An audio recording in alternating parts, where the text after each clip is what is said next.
cavalière. Allez Emilia, allez c'est bien Emilia, 24 ans seulement, la première victoire de sa carrière. Cet homme est un génie.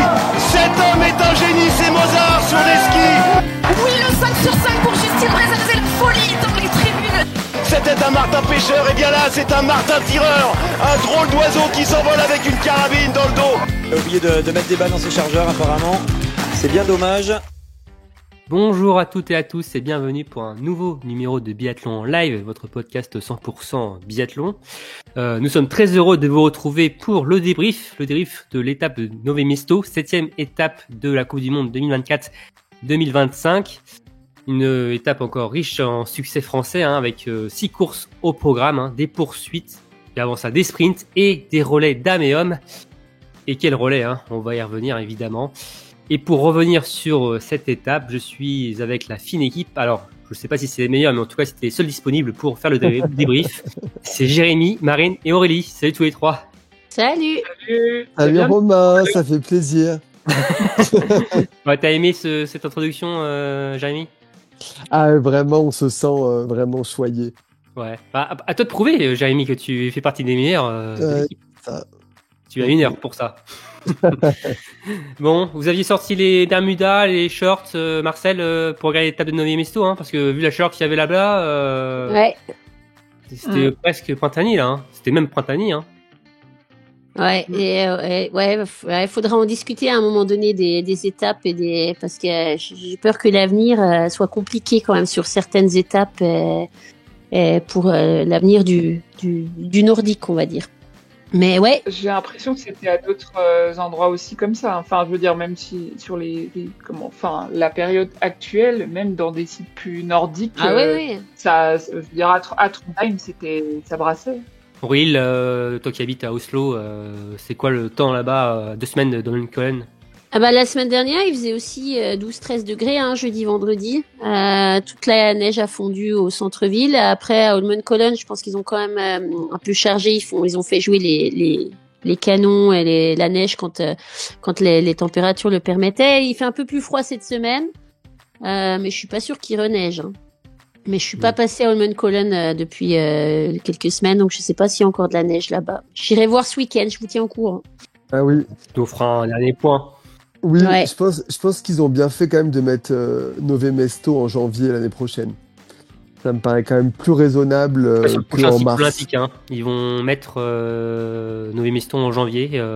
C'est la nouveauté. Ça, tu disais l'année prochaine aussi, Jérémy, Nové Mesto en janvier, c'est ça, pour remplacer justement l'étape d'Antols, qui sera programmée aux Jeux Olympiques. Donc, mais tout à fait. Donc c'est pour ça, peut-être finalement, au vu de ce qu'on voit et de ce qu'on voit ces dernières années à Nové Mesto, faut pas se cacher, Nové Mesto, il y a très très peu de neige là-bas, quand on y va, ça fait un moment que je me rappelle pas avoir vu un décor blanc sur place. C'est vrai, mais l'ambiance est quand même très chaleureuse, le fait qu'il fasse un peu chaud, ça attire du monde, enfin c'est compliqué, mais je pense que pour les spectateurs, c'est pas mal. Je pense qu'on est dans la tribune, mais bon, ça... ça reste un peu embêtant, je pense, pour la Coupe du Monde de biathlon dans son ensemble. De voir un tel spectacle dans un tel décor. Mais bon. Ouais, je suis d'accord. Mais bon, c'est un autre débat. Un autre débat, mais là on est là pour parler de biathlon et de cette étape de Nové Mesto, 7e rendez-vous de l'hiver, je disais. On va commencer par parler des dames, de cette lutte au général qui bat son plein avec Jean Monod qui a repris pas mal de points sur Franziska Preuss. Mais est-ce qu'on peut avoir des regrets ou pas au compte tenu de scénario notamment de la poursuite de ce dernier tir, on va en discuter. On parlera aussi des autres Françaises, de ce relais féminin également, qui a vu les Françaises remporter le globe. On parlera aussi des autres athlètes, des performances contre performances. On passera aux hommes et aussi d'Emilia Jacquelin qui a remporté le sprint d'entrée après des mondiaux très compliqués. Comme les femmes, on parlera aussi du relais masculin, une 5e victoire en 5 courses pour les Bleus qui remportent eux aussi le globe de la spécialité. Le dernier, c'était en 2012, donc c'est une sacrée performance. Ils sont d'ailleurs en route aussi peut-être pour un autre globe collectif. On parlera aussi des autres tricolores, aussi de la lutte pour le gros globe entre Johannes Bö et Sturlom Lagrid, qui est aussi très très serré de ce côté-là. Je vous demanderai aussi vos performances et contre-performances. Aurélie, évidemment, on parlera de Samuelsson. Hein. On attend tout ça avec impatience, évidemment. Ton avis sur sa victoire sur la poursuite. Et enfin, on parlera des mondiaux juniors et jeunes qui ont lieu la semaine dernière. L'IBU Cup aussi, qui touche à sa fin cette semaine. Et ensuite, Aurélie vous donnera le programme de l'étape de Pokluka qui commence jeudi. Bien, Aurélie, Marine et Jérémy, vous êtes prêts ? Ouais. C'est parti. Allez, c'est parti. Jingle.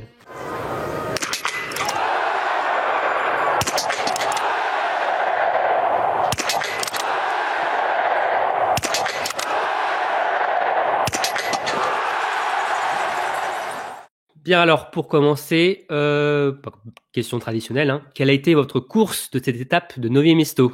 Allez, Aurélie, pour commencer. Moi, j'ai beaucoup aimé la poursuite féminine, que j'ai trouvé super sympa et excitante à suivre, avec le drama du biathlon, avec Lou qui, alors malheureusement pour elle, qui échoue sur le dernier tir, Julia qui revient et qui remporte la victoire. Anna Hubert qui revient aussi un peu des limbes du classement pour choper une deuxième place. Et puis la troisième place de Céane. Moi, j'ai trouvé cette poursuite très sympa. Voilà. Marine, ta course. Eh ben moi, j'ai mis sprint femme. Alors, quelle curieux. Sur le podium, c'est ma course préférée. Non, mais après, il y avait plein de belles courses. C'est une course à rebondissement. Il s'est passé beaucoup de choses. Hein. C'était une course quand même de très haut niveau. Ça a très bien tiré. Voilà, il y avait beaucoup de... Enfin, le top 10, en fait, il n'y a vraiment aucune surprise dans le top 10. C'est que des clientes, des filles qui ont déjà fait des podiums. Donc, c'était vraiment une course relevée. Donc, bien sûr, des Françaises sur le podium, ou même dans le top 10, toutes sauf Sophie Chauveau. Et puis oui, la surprise du chef, Ingrid revenue d'entre les morts, entre guillemets, la résurrection, voilà, le phénix. Donc c'est sûr que celle-là, je pense que peu l'avait vu venir, donc c'était assez surprenant, mais un sprint en tout cas qui était intéressant à suivre, parce que c'est pas tout le temps le cas sur les sprints. Il y en a des plus intéressants que d'autres, mais voilà. Le sprint de Nové Mesto qui réussit très bien aux Françaises ces dernières années. C'est vrai. Donc, c'est encore à noter cette saison. Jérémy, toi, ta course. Ah, moi, je vais quand même mettre le relais homme. Bien sûr, je suis d'accord avec toi, Jérémy. Pour le debout de Quentin. Déjà pour Emilien et Oscar qui font vraiment des relais très solides face aux Norvégiens. Ils perdent pas beaucoup. Fabien qui tient la baraque aussi, et puis Quentin qui nous sort un debout, il attaque Johannes Bö quand même, il tire en premier et en fait il le fait un peu sauter et il tire très vite, je crois qu'il tire en 20 secondes et quelques. Un peu moins, ouais. Vraiment, donc un tir ultra rapide, ultra engagé et ça fait plaisir pour l'équipe, un grand chelem. Quand même 5 sur 5, c'est vraiment génial. Voilà, j'ai vraiment vibré, j'ai adoré ce relais homme. Ouais. Parce qu'en plus, au début, moi, je me disais, ça va refaire comme le relais des mondiaux. Enfin, c'était même le départ, en fait. La Norvège prenait le devant seconde après seconde, créait l'écart petit à petit. Donc, je me suis dit, on va complètement revivre le même scénario que lors des mondiaux. Mais en fait, non, il y a Sturla Møllerik qui n'était pas forcément dans son meilleur jour sur ce relais. Fabien on a parfaitement profité et après on a eu ce duel incroyable entre Johannes et Quentin. On est revenu en 2022 quoi. Enfin clairement la dernière fois qu'on avait vu ça c'était aux Jeux Olympiques de Pékin. C'était quand même assez, ça faisait vraiment plaisir à voir et même, enfin quand j'ai vu que les deux étaient passés, même que surtout Quentin était passé après le coucher, je me suis dit Quentin va le plier, c'est sûr. Il va le faire, il va le battre.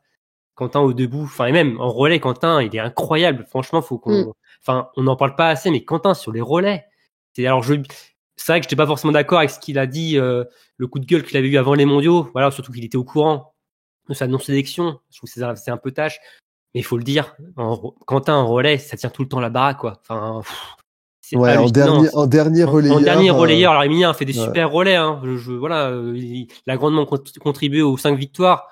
Mais Quentin, quoi. Enfin, honnêtement, moi, j'y vais avec les yeux fermés avec Quentin. Hein. Franchement, j'y vais peut-être autant avec les yeux fermés avec Quentin qu'avec Martin, même pour vous dire. Hein, c'est assez stratosphérique ce qu'il nous fait à chaque fois. Donc non, course des 4 ensemble extraordinaire et Quentin qui nous fait sauter Johannes Beu qui voulait bien faire pour son dernier relais. Non, c'est très très fort. En tout cas, je suis d'accord avec toi et les émotions étaient très fortes. Jérémy, donc vous avez compris, pour moi, ça sera aussi le relais masculin. Bien, alors avant de se lancer chez les dames, je voulais quand même revenir un peu sur la saison quand même dans son ensemble pour les Français. Alors, elle n'est pas terminée, il reste encore 2 étapes, mais on est à 56 podiums déjà, 25 victoires. Le record précédent, c'était l'an dernier, établi à 52 podiums. Waouh, Marine, c'est une saison qui est hallucinante, hein, parce que l'an dernier on pouvait s'appuyer sur les dames, il y a quelques années c'était que les hommes, Martin Fourcade notamment aussi. Là, c'est les 2 équipes et on vit une saison de ouf, quoi. Ouais, c'est vrai que c'est une saison impressionnante que ce soit côté féminin, mais ça on s'y attendait, et côté masculin, il y a eu voilà peut-être plus de performances que ce qu'on espérait. Voilà, il y a eu, on peut reconnaître en tout cas que même si la manière laissait un peu à désirer, le changement de coach a réveillé il y a 2 ans quand même un petit peu les hommes et les a remis dans le droit chemin. Là, et au bout de la 2e saison, ça commence à vraiment payer.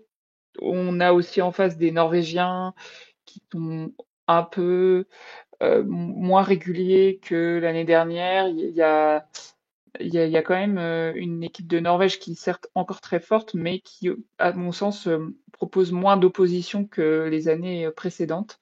Et donc, les Français sont ravis d'en profiter. Ouais, et Aurélie, on sent aussi physiquement, notamment les Françaises, elles sont tellement au-dessus du lot aussi. Enfin, on sent que le travail derrière qui a été fait, toute la préparation, il y a aussi des très bons skis aussi, il faut le dire. Hein, on l'a vu lors des mondiaux, mais on sent qu'on collectivement on est dans une autre catégorie en fait. Ouais. Alors, peut-être pas chez les hommes, mais même on voit collectivement il y a une force qui donne un petit truc en plus, quoi. Sans parler par rapport au film, hein, évidemment. Non. Ouais, non, je suis d'accord. Elle donne des leçons de ski en fait, les filles sur la piste. Alors ça marche pas toujours. Il y a pas des premières places à chaque course, mais sur la piste, elles sont quand même incroyables. Je suis totalement d'accord avec toi. Elles sont une classe au-dessus.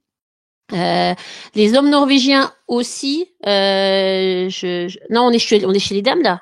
Ou non, on est chez les deux. Chez les hommes norvégiens, ils ont une densité quand même qui est incroyable, mais c'est vrai qu'individuellement, il y a moins de dominance qu'il pouvait y avoir de Johannes ou de Sturla par rapport à avant. Donc c'est vrai que ça se diffuse un peu plus, c'est un peu plus diffus sur le classement. Tant mieux pour le sport, tant mieux pour le biathlon. Et puis pour les femmes françaises, c'est assez incroyable. Moi, j'ai pas souvenir. Ça fait vraiment très très longtemps que je regarde du biathlon. J'ai pas souvenir d'avoir eu une équipe de France ça. C'est historique. Ouais. Je pense qu'on peut dire qu'on a la plus grande équipe de France de l'histoire. Hein. Alors certes, ce qui est un peu ironique, c'est qu'on va peut-être pas avoir de vainqueur de gros globes. On va en reparler chez les dames, mais si, on va en reparler, mais en tout cas, collectivement, c'est c'est incroyable parce que je me rappelle de l'époque, de 2016, Marie Dorin-Habert et Martin. Aussi, et Anaïs Bescon qui était aussi là. C'est vrai que c'était déjà beaucoup. On avait une grande dame du biathlon et en même temps un grand homme du biathlon en même temps, mais on n'avait pas toute une énorme équipe derrière. Finalement, ils sont tous capables de monter sur la boîte. C'est assez incroyable. Bon, qu'ils soient français, c'est déjà quelque chose, mais même en termes d'équipe, même en général, je veux dire même à l'international, je vois pas d'autres équipes. J'ai même pas souvenir d'autres équipes où c'est arrivé avant comme ça. Même la Norvège, on en parle, ils ont toujours été très forts, mais ils ont toujours eu des maillons faibles aussi.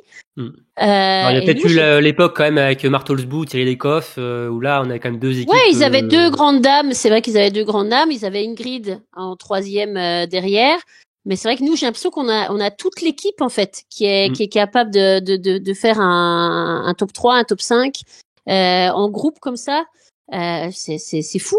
il faut qu'on savoure tant que ça dure. C'est ça, on s'en rend peut-être pas forcément compte en fait, hein, on s'en rendra peut-être compte dans quelques années quand ce sera plus dur, enfin je l'espère pas, hein, mais forcément là on atteint des sommets et c'est intéressant à un an des Jeux Olympiques, donc c'est oui, puis c'est tellement pas le cas dans tous les sports, surtout les sport de neige. qui seront aux JO, qui seront aux JO d'hiver, que faut vraiment qu'on savoure à quel point c'est exceptionnel vu le nombre de licenciés en biathlon en France, quoi. Enfin, c'est une densité qui reflète pas forcément. Donc après, Jérémy, nous on triche pas sur les combinaisons comme les Norvégiens. Hein. Non, parce que nous on joue en short. Nos biathlètes, ils ont même pas de combinaison, ils sont en short et en t-shirt. Ils ont quand même des petites combinaisons, ils sont pas walpés non plus. Mais bon. Non. C'est peut-être l'avenir du biathlon, hein, avec le changement peut-être du biathlon nudiste. Ça peut être sympa. On était presque là, hein, à Nové Mesto, faut le dire. Je crois que c'était le Mitiska qui était en short, qui avait complètement déchiré sa combinaison pour faire un short et en manche courte. Et bon, pour Julia, évidemment, il n'y avait pas de surprise à la retrouver en manche courte aussi. Mais non, en tout cas, c'est vrai que l'équipe de France, incroyable cette saison, il faut qu'on en profite. Est-ce qu'on peut juste, pardon, Romain, souligner qu'il n'y a eu que 2 courses féminines où il n'y a pas une Française sur le podium depuis le début de la saison? Tu l'as souligné, bien fait. Voilà. C'est assez dingue. Et, de toute façon, on le voit, hein, au classement des nations, les Françaises sont larges devant. Les hommes, on va en reparler, mais ils sont aussi devant au classement des nations. Ça serait une énorme sensation quand même qu'ils gagnent ce classement. On va faire le point sur ça. Et les relais, le relais mixte, on est aussi devant. Non, honnêtement, là, on vit une saison incroyable pour l'équipe de France. Et il faut qu'on savoure jusqu'au bout. Et parce que je vois pas pourquoi ça s'arrêterait en si bon chemin. On est encore en forme en plus, notamment avec un Quentin chez les hommes qui est telle une fusée. Chez les femmes, elles sont toutes en forme. Donc, non, c'est une saison fantastique qu'on vit pour l'équipe de France. Il reste encore 12 courses pour accentuer encore ce record. Pas trop non plus parce que sinon on ne pourra plus le battre. Hein. C'est ça le problème. Après,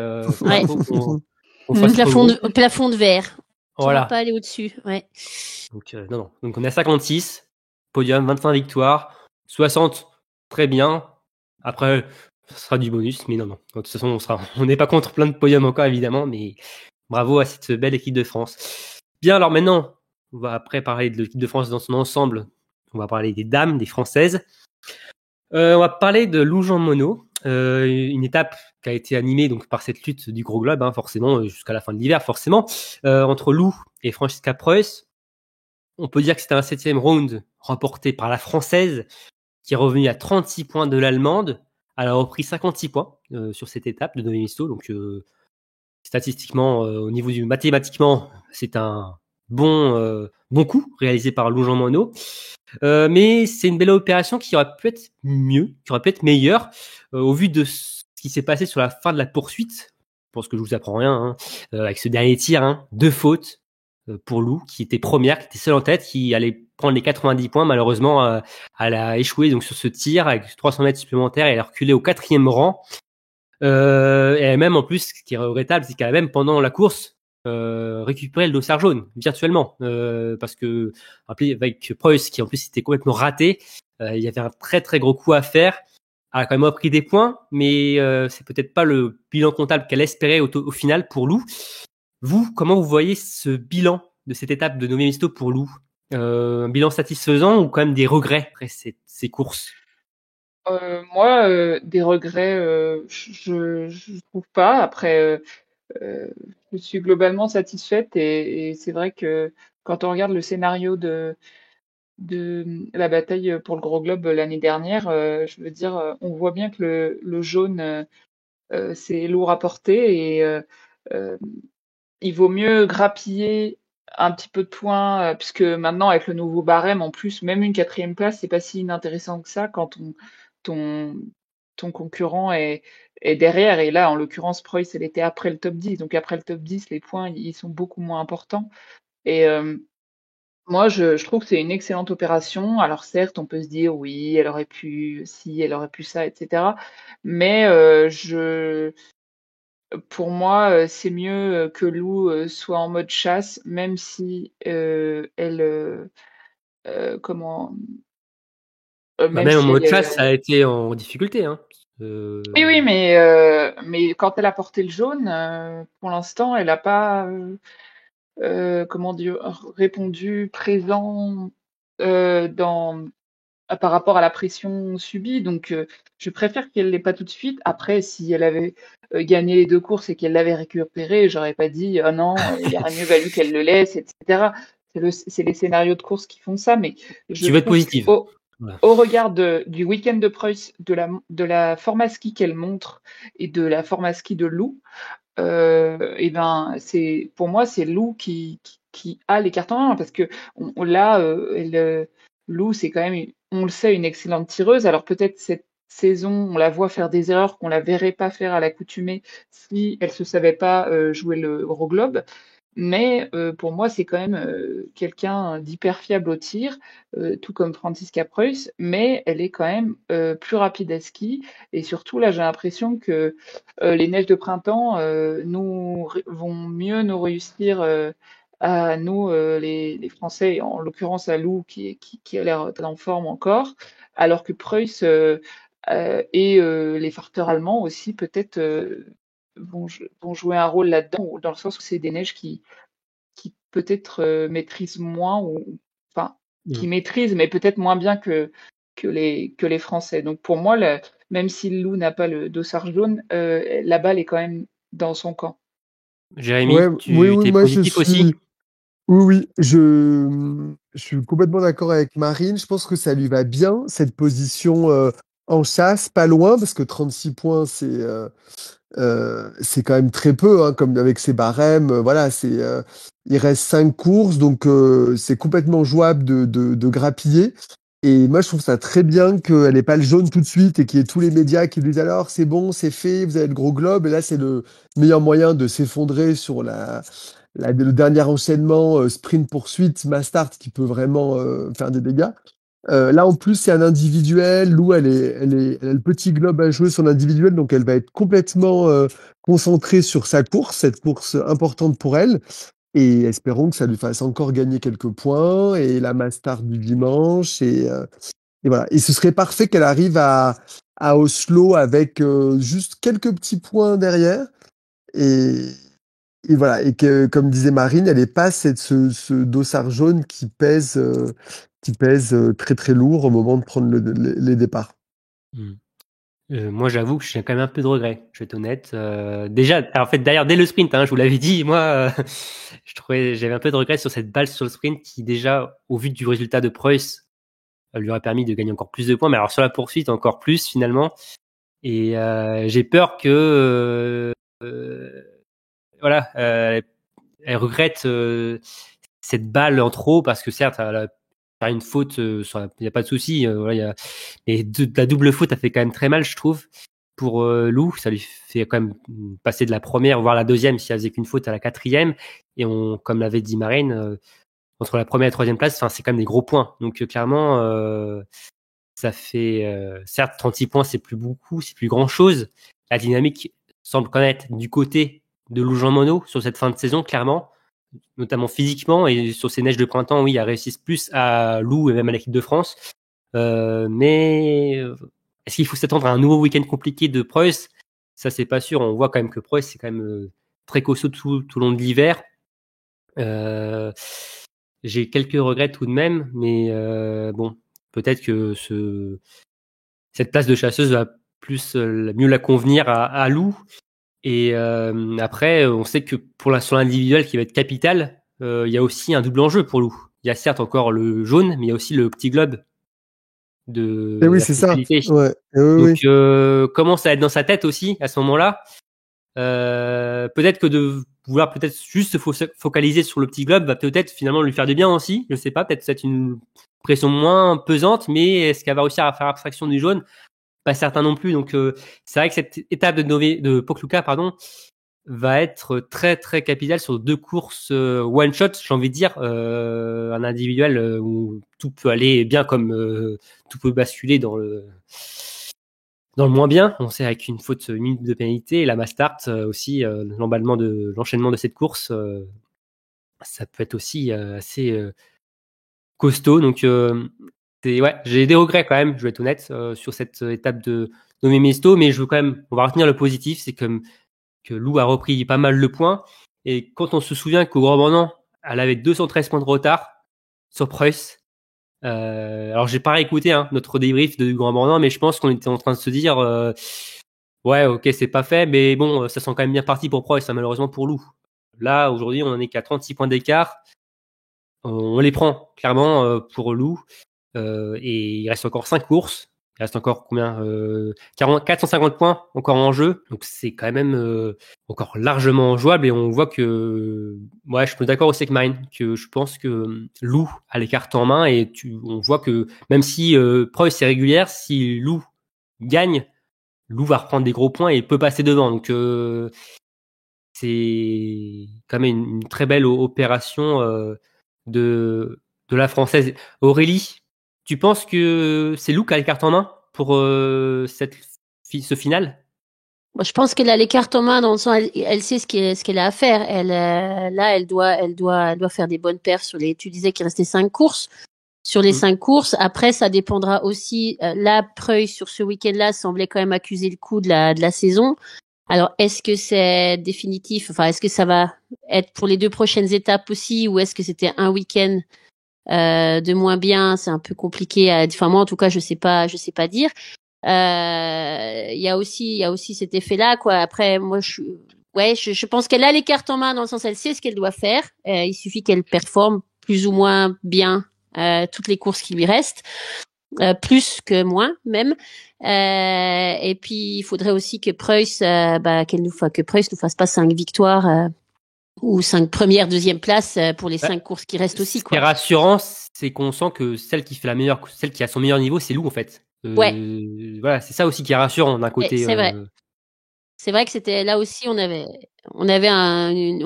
vu 2 différentes skieuses là ce week-end là entre Preuss et Lou. C'était quand même 2 salles, 2 ambiances.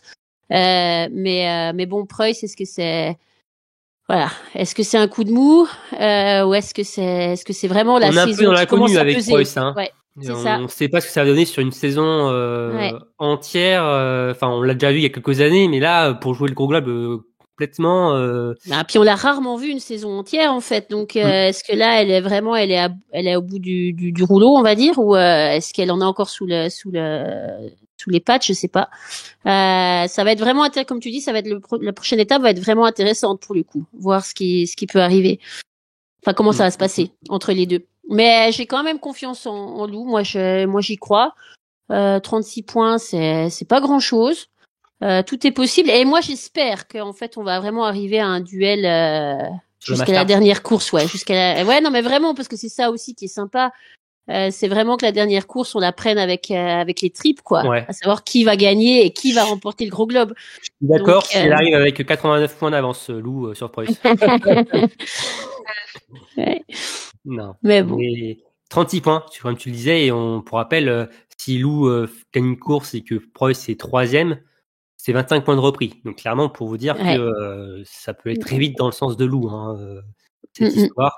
Mais bon, faut mettre les balles. On voit cette fin de saison, ne pas les mettre, ça coûte des gros points, et on espère que Lou regrettera pas ces courses de Nové Mesto, et aussi celle du Grand Bornand. Forcément, il y a eu un sacré trou en France, et c'est là où on voit complètement la différence. Mais bon, on voit que Lou, dans une position de leader, c'est compliqué, donc elle est bien en chasseuse aussi. Donc finalement, on va pas refaire les courses la saison, mais ça va être une fin de saison palpitante qui est très très stressante. Je crois l'individuel de jeudi va être très très compliqué à vivre, je crois, Jérémy. Ah oui, mais en même temps, c'est ce qu'on aime. Si elle a des 300 points d'avance, on vibrerait moins. Là, ça va être... Mais les dynamiques, quand même, c'est important. C'est-à-dire que là, c'est Preuss qui a raté son week-end. C'est pas Lou. Elle a raté une balle de trop sur la poursuite. Mais celle qui a vraiment perdu beaucoup de points, c'est quand même l'Allemande, quoi. Oui. Donc, c'est la dynamique qui est quand même du côté de Lou. Et rappelons-nous, l'an dernier, les courbes, c'était bien inversé, côté féminin. Ouais, c'est vrai qu'il y avait un beau retournement de situation l'an dernier, et Lou avait fini très très fort aussi. Donc, oui. On espère que ce sera de l'Amérique même. du Nord, ouais. avec Cassandre qui aurait pu l'encourager. Oui, Mais bon, Cassandre qui est d'ailleurs actuellement à Cannes-Mort, hein, qui est arrivée à oui, Cannes-Mort. parce qu'elle pensait qu'il y avait l'épreuve de biathlon. Ouais, mais elle avait pris pour 2025 en croyant, mais en fait, c'était un an trop tard, en fait. Là, c'est tombé d'année, Cassandre. Non, on salue Cassandre, évidemment. Mais non, en tout cas, on va suivre ce duel incroyable entre les deux athlètes. Et d'ailleurs, un point sur le classement, parce que le classement est incroyable, des Françaises, faut quand même le noter. Donc, Preuss, première, Jean Monod, deuxième, Julia Simon, troisième, Jeanne Richard, quatrième, Océane Michelon, cinquième, et Justine Kigachtou, huitième. Léo. Non mais après la championne du sprint. Faut être honnête, Elvire Reberg aussi était absente, donc ça a aussi compté du fait que les Françaises passent devant. Mais bon, et comme on dit, les absentes ont toujours tort. Mais c'est vrai que c'est incroyable quand même. 2, 3, 4, 5, 8. C'est un truc de malade ce qu'on vit cette saison chez les Françaises. Et avec en plus 2 U23 qui se battent pour le Dossard-Leu. Donc non, c'est magnifique. Alors, on a parlé donc de Lou et notamment de la poursuite. Il y a aussi, s'est passé beaucoup de choses sur la poursuite. Alors, je vais faire 2 oppositions. Il y a cette victoire de Julia Simon, on a parlé, Aurélie, qui, alors je vais pas dire sortie nulle part, mais en tout cas qui a vraiment saisi sa chance sur ce dernier tir, avec des tirs incroyables comme d'habitude, qui n'était pas la plus rapide à ski, mais elle nous fait une course de zinzin encore derrière la carabine. Et il y a ce nouveau podium d'Océane Michelon qui confirme ce titre de vice-championne du monde de la Mass Start. Vous retenez quoi, vous, de ces 2 performances, Aurélie? Moi, Océane quand même, parce que moi je trouve que c'est fou ce qu'elle nous propose cette saison. C'est sa première saison en Coupe du Monde. Je me souviens en début de saison, on était contents, on était même super contents parce qu'elle faisait des top 10, des top 15. Non mais c'est vrai quoi. Non mais oui. Elle arrive là comme ça et puis elle fait des belles perfs comme ça, des top 15, des top 10, vraiment les 2-3 premières étapes. Et puis là, écoute, elle monte sur le podium. Enfin, moi, elle gagne, elle est médaillée, elle est championne du monde. J'allais dire médaillée olympique, pas encore, mais ça va venir l'année prochaine. Tu spoil déjà la prochaine saison. Je spoil la prochaine saison. Moi, je trouve qu'elle peut être vraiment très fière d'elle. Enfin, moi, je trouve que c'est incroyable d'arriver comme ça et d'arriver comme ça à un aussi haut niveau. Il y a plein d'athlètes qui restent 20 ans sur le circuit, 15 ans, j'exagère, 10, 15 ans sur le circuit et qui font rarement un podium. Elle, pouf, première saison, ça y est, ça c'est check, c'est fait. Donc non, moi, Océane quand même. En plus, Marine, Océane, faut le dire, elle était un peu retrait en début de saison, elle était un peu derrière Jeanne Richard, on va dire, en termes de catégorie de classement, on va dire, dans l'équipe de France, même pas par rapport aux résultats, mais elle a pris son temps finalement, entre guillemets, hein. Et là, elle explose complètement. Sur le relais, c'est devenu un maillon fort, elle est devenue la 4e biathlète de ce relais, et sur les skis, Marine, elle fait partie maintenant des meilleures de la Coupe du Monde, c'est incroyable.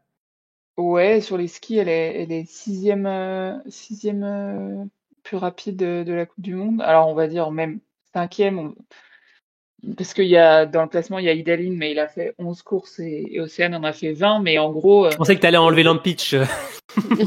Ah non, mais Lampitch, je vais pas l'enlever quand même.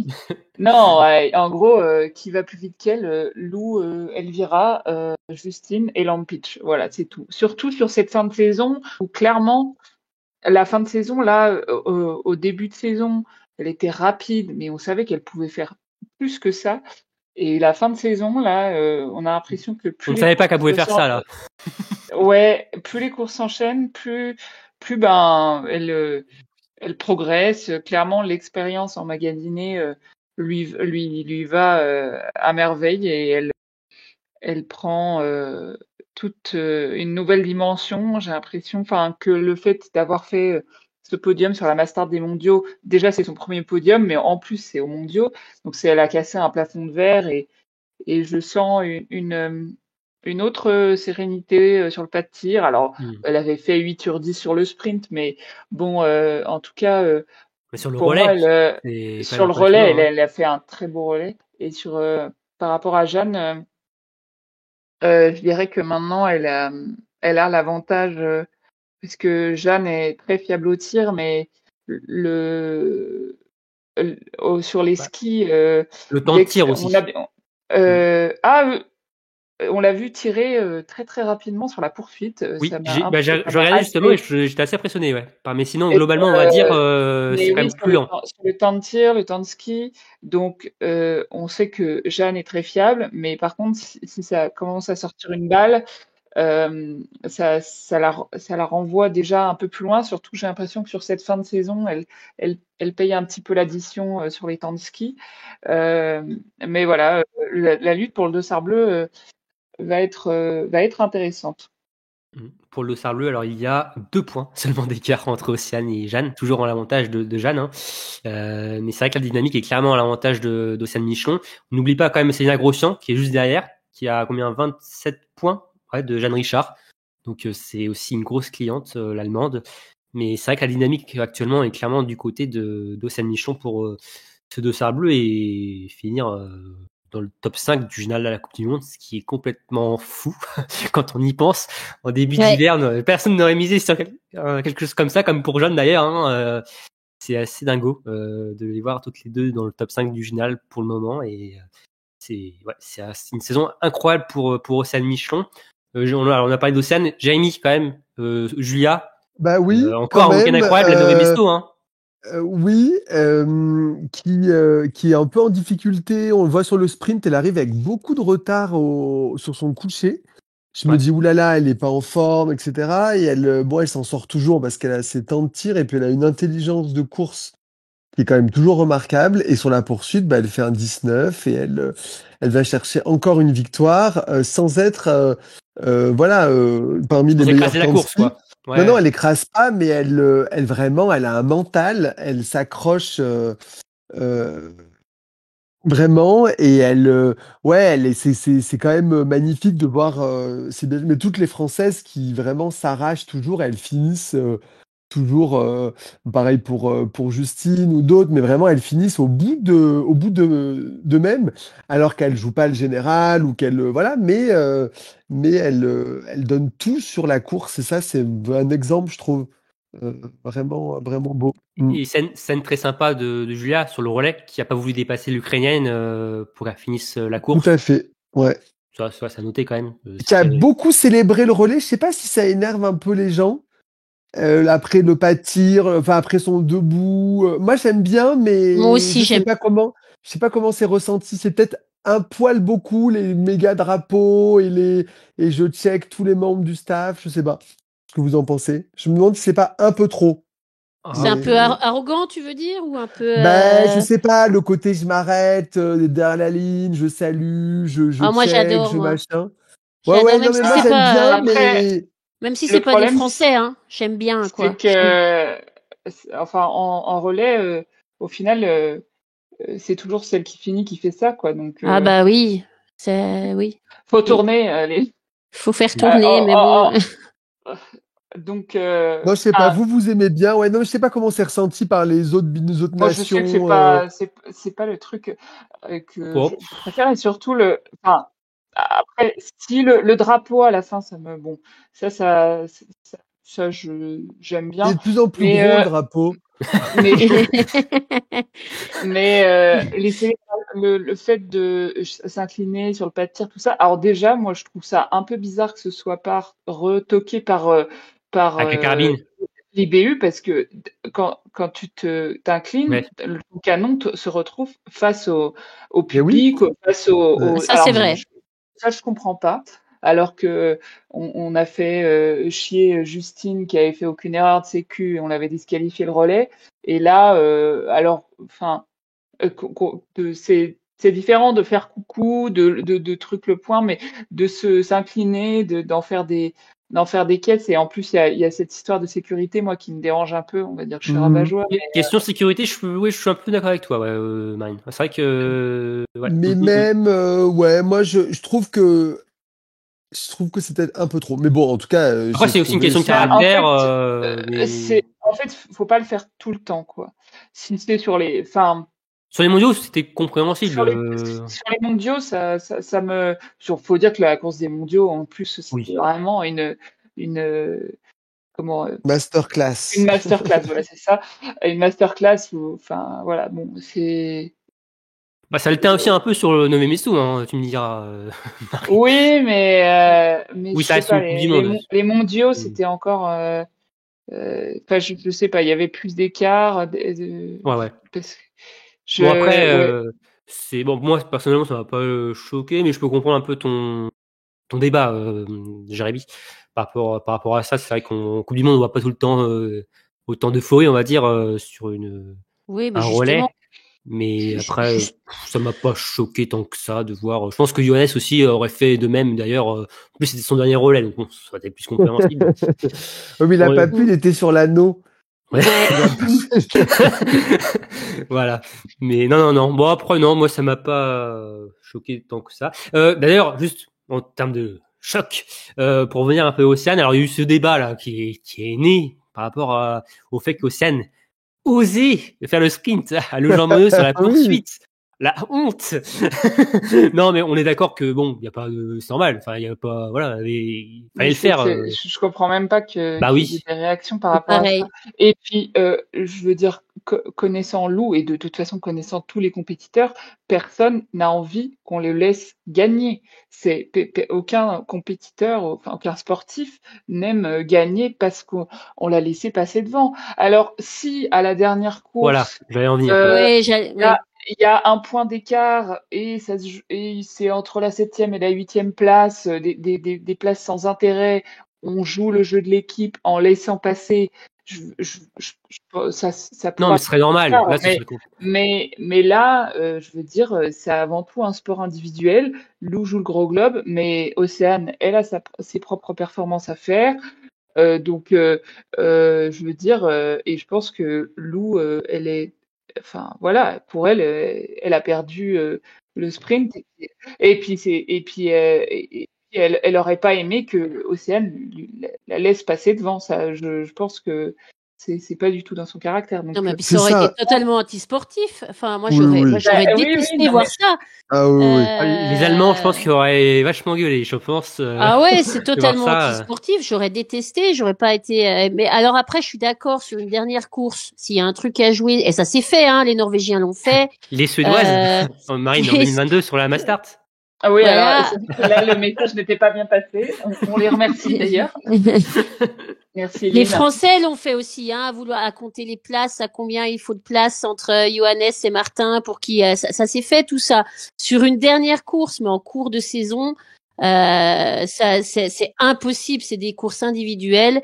Ça aurait été, enfin moi j'aurais trouvé ça scandaleux pour le coup. Franchement, sur la dernière course, même si c'est sur un podium, pour moi je suis pas d'accord de laisser la place sur le podium pour ça. Si c'est pour une place qui est moins importante que le podium, ok, mais le podium ça se mérite. Non, mais c'est vrai qu'après, oui, je suis d'accord avec toi. Après, je comprends que sur une dernière course, quand t'as plus, ça me choque pas qu'après t'aies l'esprit d'équipe qui prenne le dessus, tu vois, sur la faire victoire gagner serait compliquée, j'avoue, pour une dernière course. Podium encore, allez, tout dépend. Si c'est deuxième et troisième, ça va. Troisième, quatrième, oui, bon, il peut y avoir débat, mais ouais. Et après, tout dépend aussi c'est qui, parce que bon, ça dépend des affinités, forcément, hein, on va pas se mentir. Ouais. Hein. Moi, je pense que Justine veut bien laisser passer Lou, mais... Oui, Marine. Non, mais ça dépend de la place. Mais ça dépend, pour moi, même jusqu'à la cérémonie des fleurs, enfin, peut-être pas la cérémonie des fleurs, mais le podium, c'est niet. Ouais. On verra pour la Mastart, mais voilà, on n'en est pas là, mais ce serait, pour moi, ce serait une victoire qui serait entachée. Voilà. Oui, et puis surtout le biathlon, c'est pas du cyclisme. C'est pas je travaille pour mon leader et puis vas-y, Pogacar peut aller chercher la victoire. Non. D'ailleurs, on l'avait vu aussi avec alors c'était un autre contexte, mais les Allemands qui, on se rappelle en 2017 avec Martin Fourcade qui se jouait le globe de la Mastart face à Schemp. Martin qui avait oublié ses chargeurs pleins et ça n'était pas fait dans les règles de l'art pour lui passer. C'était Jean-Claude Jacquinot, je crois, qui lui avait balancé un chargeur. Ouais. Les Allemands pouvaient protester et sortir disqualifier Martin qui avait gagné, donc donner le globe à Schemp. Les Allemands l'avaient pas fait parce que bon, ça n'était pas très sportif entre guillemets quand même de disqualifier de la sorte Martin. Donc bon, il y a des choses quand même à faire dans la règle de l'art et on en est aussi dans ce cas-là, je pense aussi de pas laisser une athlète devant elle pour la laisser gagner le globe alors que tu joues la gagne ou autre chose. Enfin, Bah surtout, ouais, vraiment pour le coup, vraiment, on sait, ouais, en cours de saison, quoi. Lou, on sait pas si elle va gagner le Gros Globe. Ça aurait été vraiment moche pour le coup. Et en plus, si elle gagne pas en fin de saison, bon. Ouais, voilà quoi. Non mais surtout que Océane lui a dit je t'emmène jusqu'au sprint. Ouais. Parce qu'il fallait résister au retour de Doro, donc c'était plutôt malin de la part d'Océane. Quoi bah, elle était en forme quand même. Doro. Bah ouais. Oui. Non, mais on va en parler. C'est ce qu'ils ont raconté après. Moi, j'ai pas lu sur les lèvres, mais que Océane l'a plutôt emmené avec elle au sprint et après ça s'est joué à la régulière. Elle a dit ça. Elle a transmis le message à Lou dans la. Voilà, c'est ça. Donc allez, je t'emmène. On va travailler ensemble pour distancer Doro et Grossian. Voilà. Et donc c'était plutôt malin. Lou a fait 4 et pas 6, donc c'est déjà pas mal. Et non mais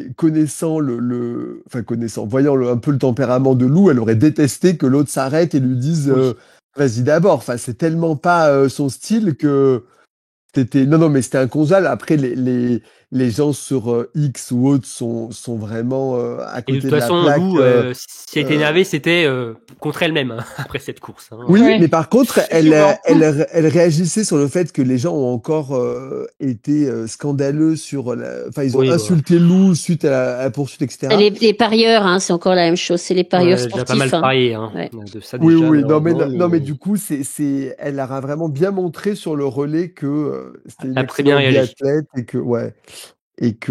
mais ouais, il faut quand même le dire que les gens se calment. Ouais. Donc en tout cas, zéro débat sur Océane. On est tous d'accord par rapport à ça. On va parler des autres Françaises. Alors Marine, Justine, deuxième du sprint, qui enchaîne quand même les belles perfs, qui avait une passe quand même compliquée. On se souvient quand même en début janvier notamment. Là, elle est quand même bien repartie, Justine. Ouais, c'est ça, comme en 40. Non, mais et en plus, mine de rien, bon, c'est sûr que c'est pas, si on compare la saison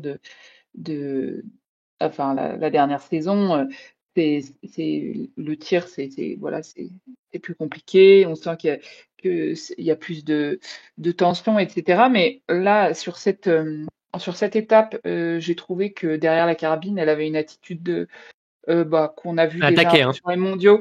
Elle a, sur la poursuite, son premier debout, elle fait le plein en 20.4 quand même. Sur les debout, en fait, Justine, elle est plutôt rassurante, je trouve. Oui, mais elle est de plus en plus rapide quand même, parce que là, souvent, ses debout, c'est en moins de 23 secondes. Alors que je pense que elle a gagné, je dirais 2-3 secondes. Et les couchés, bon, alors il y a celui du relais où la neige était... Elle nous a fait peur un peu. On a une explication après qui est sans doute valable, mais bon, en tout cas, elle a mis les pioches, c'est ce qui compte, et c'est vrai que quand tu as 3 pioches à mettre, c'est pas si facile que ça. Donc, elle a mis les pioches, elle a fait un beau debout avec une pioche qu'elle a mis rapidement. Moi, j'ai apprécié son week-end, et il faut pas, en fait, ça fait depuis les mondiaux qu'elle est dans le top 10, dans le top 10 tout le temps, voire même sur le podium où la gagne, depuis même la poursuite d'Antols d'ailleurs. Donc il y a un semblant de régularité, et puis il y a encore un objectif pour Justine qui joue le globe du sprint quand même, qui est quand même pas rien. Je dirais que c'est le globe le plus iconique entre guillemets dans les petits globes, puisque c'est là où il y a le plus, oui, 7 points de Preuss, donc 7 points, je veux dire, c'est même pas une place sur le podium, quoi. Donc et puis il y a Lou aussi derrière qui peut encore le jouer. Elles sont 3 à le jouer, mais Justine est vraiment proche de Preuss, donc on ne sait jamais. À Oslo, voilà, il y a encore ce gros objectif, donc je pense une semaine tout à fait satisfaisante pour Justine, même si, bon, bien sûr, on peut toujours regretter le dernier debout sur la poursuite. Non, on le regrette. Etc. Mais bon, Justine, voilà, on est toujours en mode à une balle près. Mais s'il y avait toujours cette balle, il n'y aurait pas de suspense. Et Justine, bon, elle est encore en forme, et en fin de saison, la fatigue se fait ressentir chez beaucoup d'athlètes, et bon, pour Justine, c'est cadeau. Oui, voilà. Justine, c'est intéressant, cette saison, Justine. ça n'existe pas. Exactement. Surtout sur ces neiges de printemps, il faut lever les skis. Et franchement, elle fait des différences pas, sur beaucoup. Hein. Donc non, voilà, une belle semaine. Jeanne, alors on en a déjà un peu parlé, hein, mais Jeanne qui un peu autour du top 10 ce week-end, un peu sur les skis, on sent que c'est un peu plus compliqué. Toujours là, cette lutte au dossard bleu, on a aussi parlé. 2 points seulement devant Céline Michelon, donc c'est vrai que la dynamique sa copine. Ouais, la dynamique est quand même plutôt du côté d'Océane. On a parlé de son podium, etc. Ça va être compliqué de garder le dossard bleu, mais voilà, si elle se focalise sur son excellent tir et que Océane passe un peu à côté, en tout cas, ça va être une belle lutte pour le dossard bleu et Jeanne, bah, quand même, même si elle fait pas un très grand week-end, est quand même toujours placée et toujours très présente pour soutenir. On la voit toujours sur tous les relais, enfin, vraiment membre de l'équipe au sens très engagé. Donc ça, c'est important pour la suite aussi. Ouais. Et on va arriver sur l'individuel. C'est peut-être un format qui peut convenir justement à Jeanne pour se relancer sur cette course au dossard bleu, alors qu'il est toujours en tête, hein, mais c'est un format qui peut lui convenir le plus pour gagner des gros points. Et il y avait aussi Sophie Chauveau sur cette Coupe du Monde de Nové Mesto, le retour de Sophie, hein, qui était alors remplaçante à Lanzarote 2, mais qui était sur le Libu Cup sur le mois de janvier. Un week-end quand même assez discret pour Sophie, hein, faut le dire. 43e du sprint, 35e de la poursuite avec en tout 8 fautes au debout. Toutes ces fautes sont faites sur les tirs debout pour Sophie. Donc c'est un week-end compliqué pour Sophie qui est quand même sélectionnée pour l'étape de Pokluka. Il n'y a pas de changement au sein de l'équipe de France pour cette étape en Slovénie, comme aussi l'équipe de France B en IBU Cup. Mais c'est vrai que cette étape va être une nouvelle fois capitale pour Sophie si elle veut faire les finales, parce que il y a du monde derrière pour prendre ses places, et avec des quotas en plus. On aura 9 Françaises, c'est confirmé. Hein. Alors on savait qu'on avait 9 quotas, mais Cyril Burda a confirmé qu'on aura bien les 9 Françaises à Oslo. On sait déjà qu'on aura Amandine Mangin de sûr, qui a son quota personnel étant la meilleure Française aux mondiaux jeunes et mondiaux juniors seulement, pardon, aux mondiaux juniors. Et après, forcément, on retrouvera les 5 Françaises dans le top 10. Mais il y aura ensuite, on verra si Sophie Chauveau y sera, plus 2 autres Françaises venant de l'IBU Cup. Ou une troisième pour remplacer Sophie Chauveau. Ça sera on verra, ça sera la surprise au début de semaine prochaine. Pour finir, pour les Françaises, il faut quand même parler du relais. Encore un relais incroyable. Hein. Elles n'avaient pas remporté un relais sur la Coupe du Monde cet hiver. Elles ont remporté le relais des mondiaux et elles ont enchaîné donc à Nové Mesto sur le dernier relais de la saison, qui lui permettent en plus de remporter le globe de la spécialité avec les Suédoises qui sont passées complètement à côté, qui ont fini 6e, très très très loin des Bleus. Est-ce que pour vous ça aurait fait tâche quand même que les Bleus remportent pas au moins un relais ou même remportent pas ce classement tout court finalement du globe? Tâche, c'est un peu exagéré, je pense, parce que le relais c'est quand même une course différente des autres où il faut enchaîner 4 bonnes courses individuelles, et il peut toujours y avoir un raté. Alors bien sûr, nous on a des 4 biathlètes exceptionnels à chaque fois, donc c'est plus rare, mais on voit bien que jusqu'aux mondiaux on n'a pas réussi à en gagner un. Après c'est vrai qu'il y a eu beaucoup de turnover aussi, on en a profité pour faire reposer des leaders, et en même temps ça montre aussi que même en faisant reposer Justine par exemple, ou je ne sais plus qui a été mis au repos, peut-être Lou ou Julia, enfin on a eu quand même là il y avait Océane dans le relais, mais Sophie en a fait un, Jeanne en a fait un, Paula en a fait un, donc et malgré tout, et ben au final c'est la France qui le remporte. Alors bien sûr, on n'avait pas tout à fait notre destin entre nos mains, parce que la Suède pouvait finir 2e et quand même avoir le globe. Mais en tout cas, il y a eu une régularité sur l'hiver qui a fait qu'on a pu l'emporter, même sur des courses où on a fait que 3e ou 2e. Voilà, mais ça aurait pas fait tâche, parce que pour moi, c'est une course, c'est quand même. Enfin, pour moi, c'est une course totalement différente des courses individuelles, et le collectif, c'est quelque chose qui qui se contrôlent différemment, je trouve. T'es d'accord, Aurélie? Oui. Après, bon, moi, faire tâche, bon, on peut en discuter, mais moi, je trouve que voilà, on est là pour en discuter, Aurélie, justement. Oui, voilà. Non, mais est-ce que c'est trop fort t'es ou est-ce que décevant c'est... quand même un peu, quand même, Mais ça aurait été clairement décevant. Tu l'as dit tout à l'heure, on a les Françaises à la 2e, 3e, 4e, 5e place du général et 8e, c'est ça? Oui. Et donc si on n'avait pas remporté au moins un relais de la saison, voire même celui des mondiaux, mais ça aurait été clairement décevant avec cette densité-là. Après, on l'a, donc on est content, mais on a quand même eu de la chance que les deux nations qui ont remporté des relais avant nous, l'Allemagne et la Suède, se soient un peu relayées pour gagner et du coup perdre des gros points parce que c'était pas acté, quoi. Même si sur le papier on avait la meilleure. On a eu de la chance que Elvira était pas sur l'étape et était malade parce que franchement dans un dernier relais avec Julia, il y aurait pas eu Scott Time peut-être qui a craquiné au possible son relais donc ça aurait peut-être été plus compliqué parce que même si jamais on avait gagné le relais, pas finir deuxième vu la concurrence, bon voilà mais bon, on va apprécier quand même, voilà, elle était pas là, elle avait qu'à être là et puis c'est tout. Donc ça fait le globe en poche pour l'équipe de France, le globe du relais dames. Et alors il y a un deuxième globe qui est pas encore officiel, mais qui va arriver. C'est le globe des nations. La France, les Françaises sont largement devant. Il y a zéro débat de ce côté-là. Donc ça va faire les deux globes collectifs pour les Bleus. En attendant peut-être le globe du relais mixte aussi, où la France est en tête. Et d'ailleurs, j'ai aussi une stat par rapport au relais, hommes et femmes confondus. On est sur tous les podiums des relais depuis le début de l'hiver.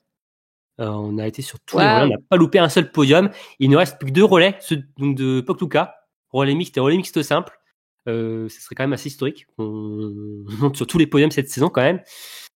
À part sur le petit globe de la Mastart, mais on peut encore rafler tous les globes côté féminin, ce qui serait quand même assez unique aussi.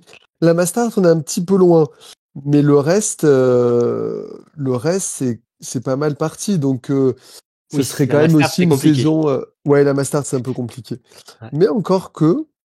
Bon, ouais, c'est à voir, mais c'est vrai que on a la troisième, c'est Jeanne Richard, première française, qui est à 66 points de Preuss, donc c'est quand même très compliqué sur un format de la Mastart où t'as que 30 athlètes en plus, donc pour reprendre des points, c'est plus difficile peut-être que sur un sprint ou une poursuite ou un individuel.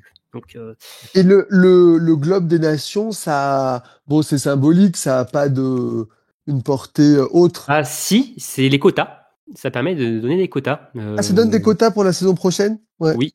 Mais bon, alors je sais plus si c'est entre la première et la 4e place, je crois. Ça donne le quota de 6 places. Et d'ailleurs, c'est ce qui fait foi pour les quotas aussi des grands événements aussi, tels les Jeux ou les Mondiaux. Donc, c'est important. C'est un classement qui est plus important que le classement des relais finalement. Jérémy, finalement, il y a plus d'importance. Peut-être moins de valeur, on va dire.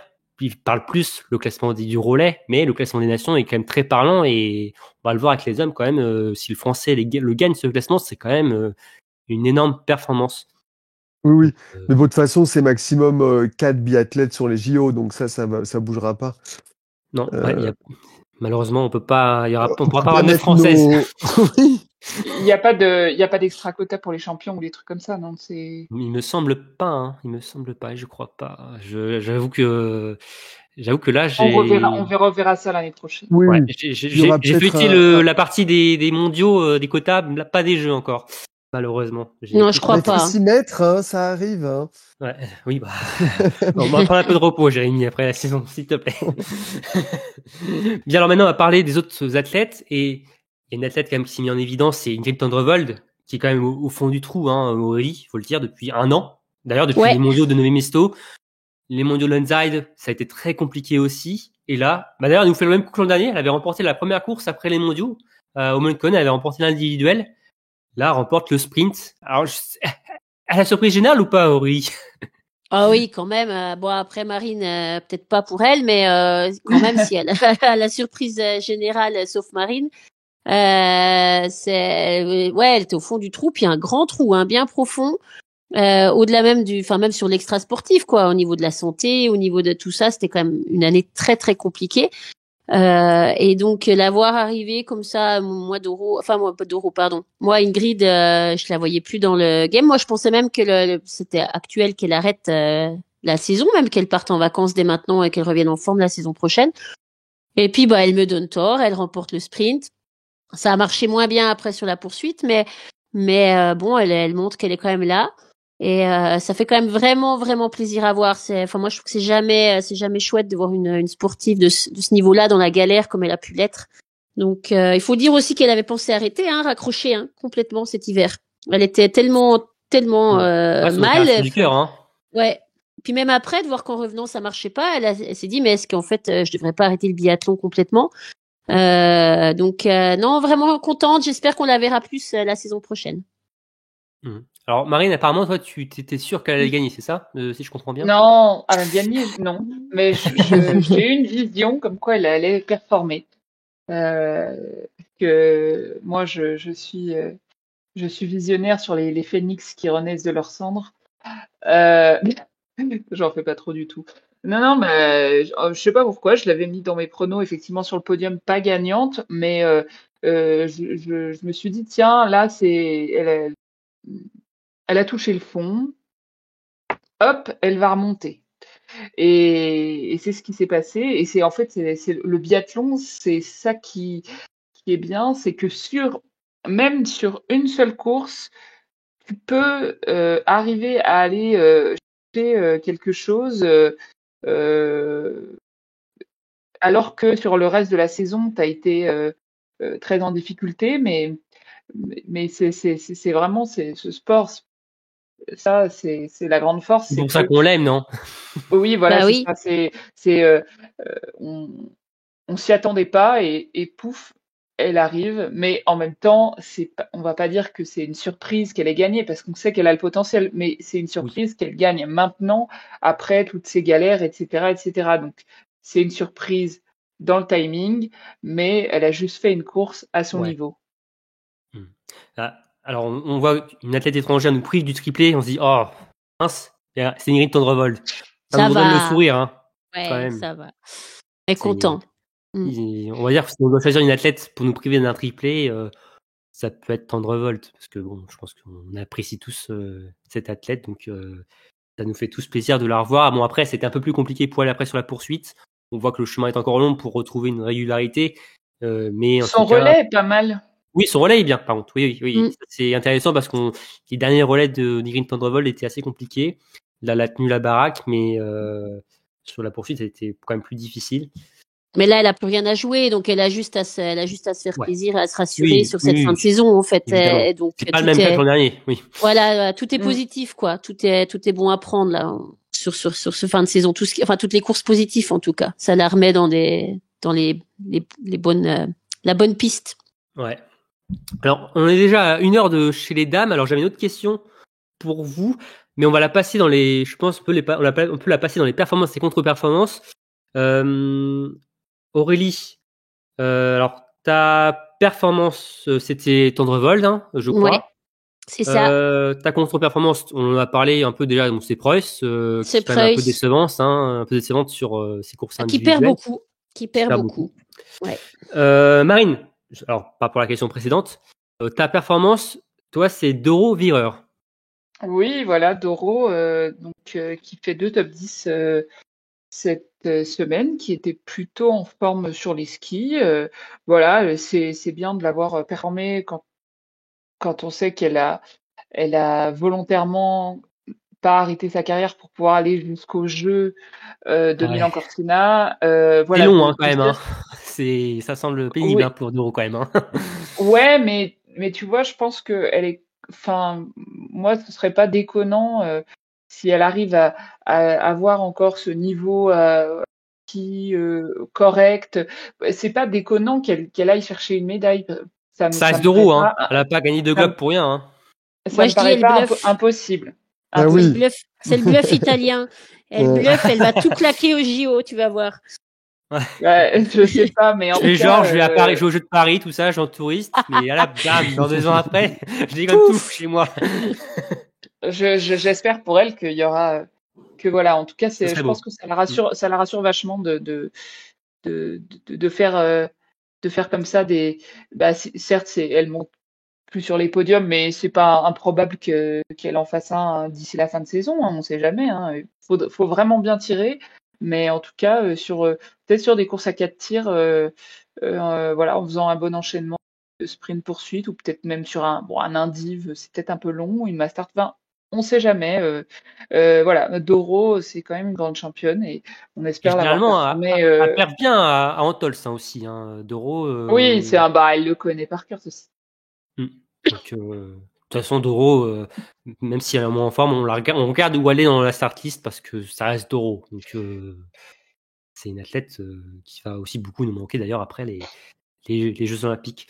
Donc ça, c'était ta perf, ta contre-perf. On a parlé, Marine, c'était les Suédoises. Exactement, oui.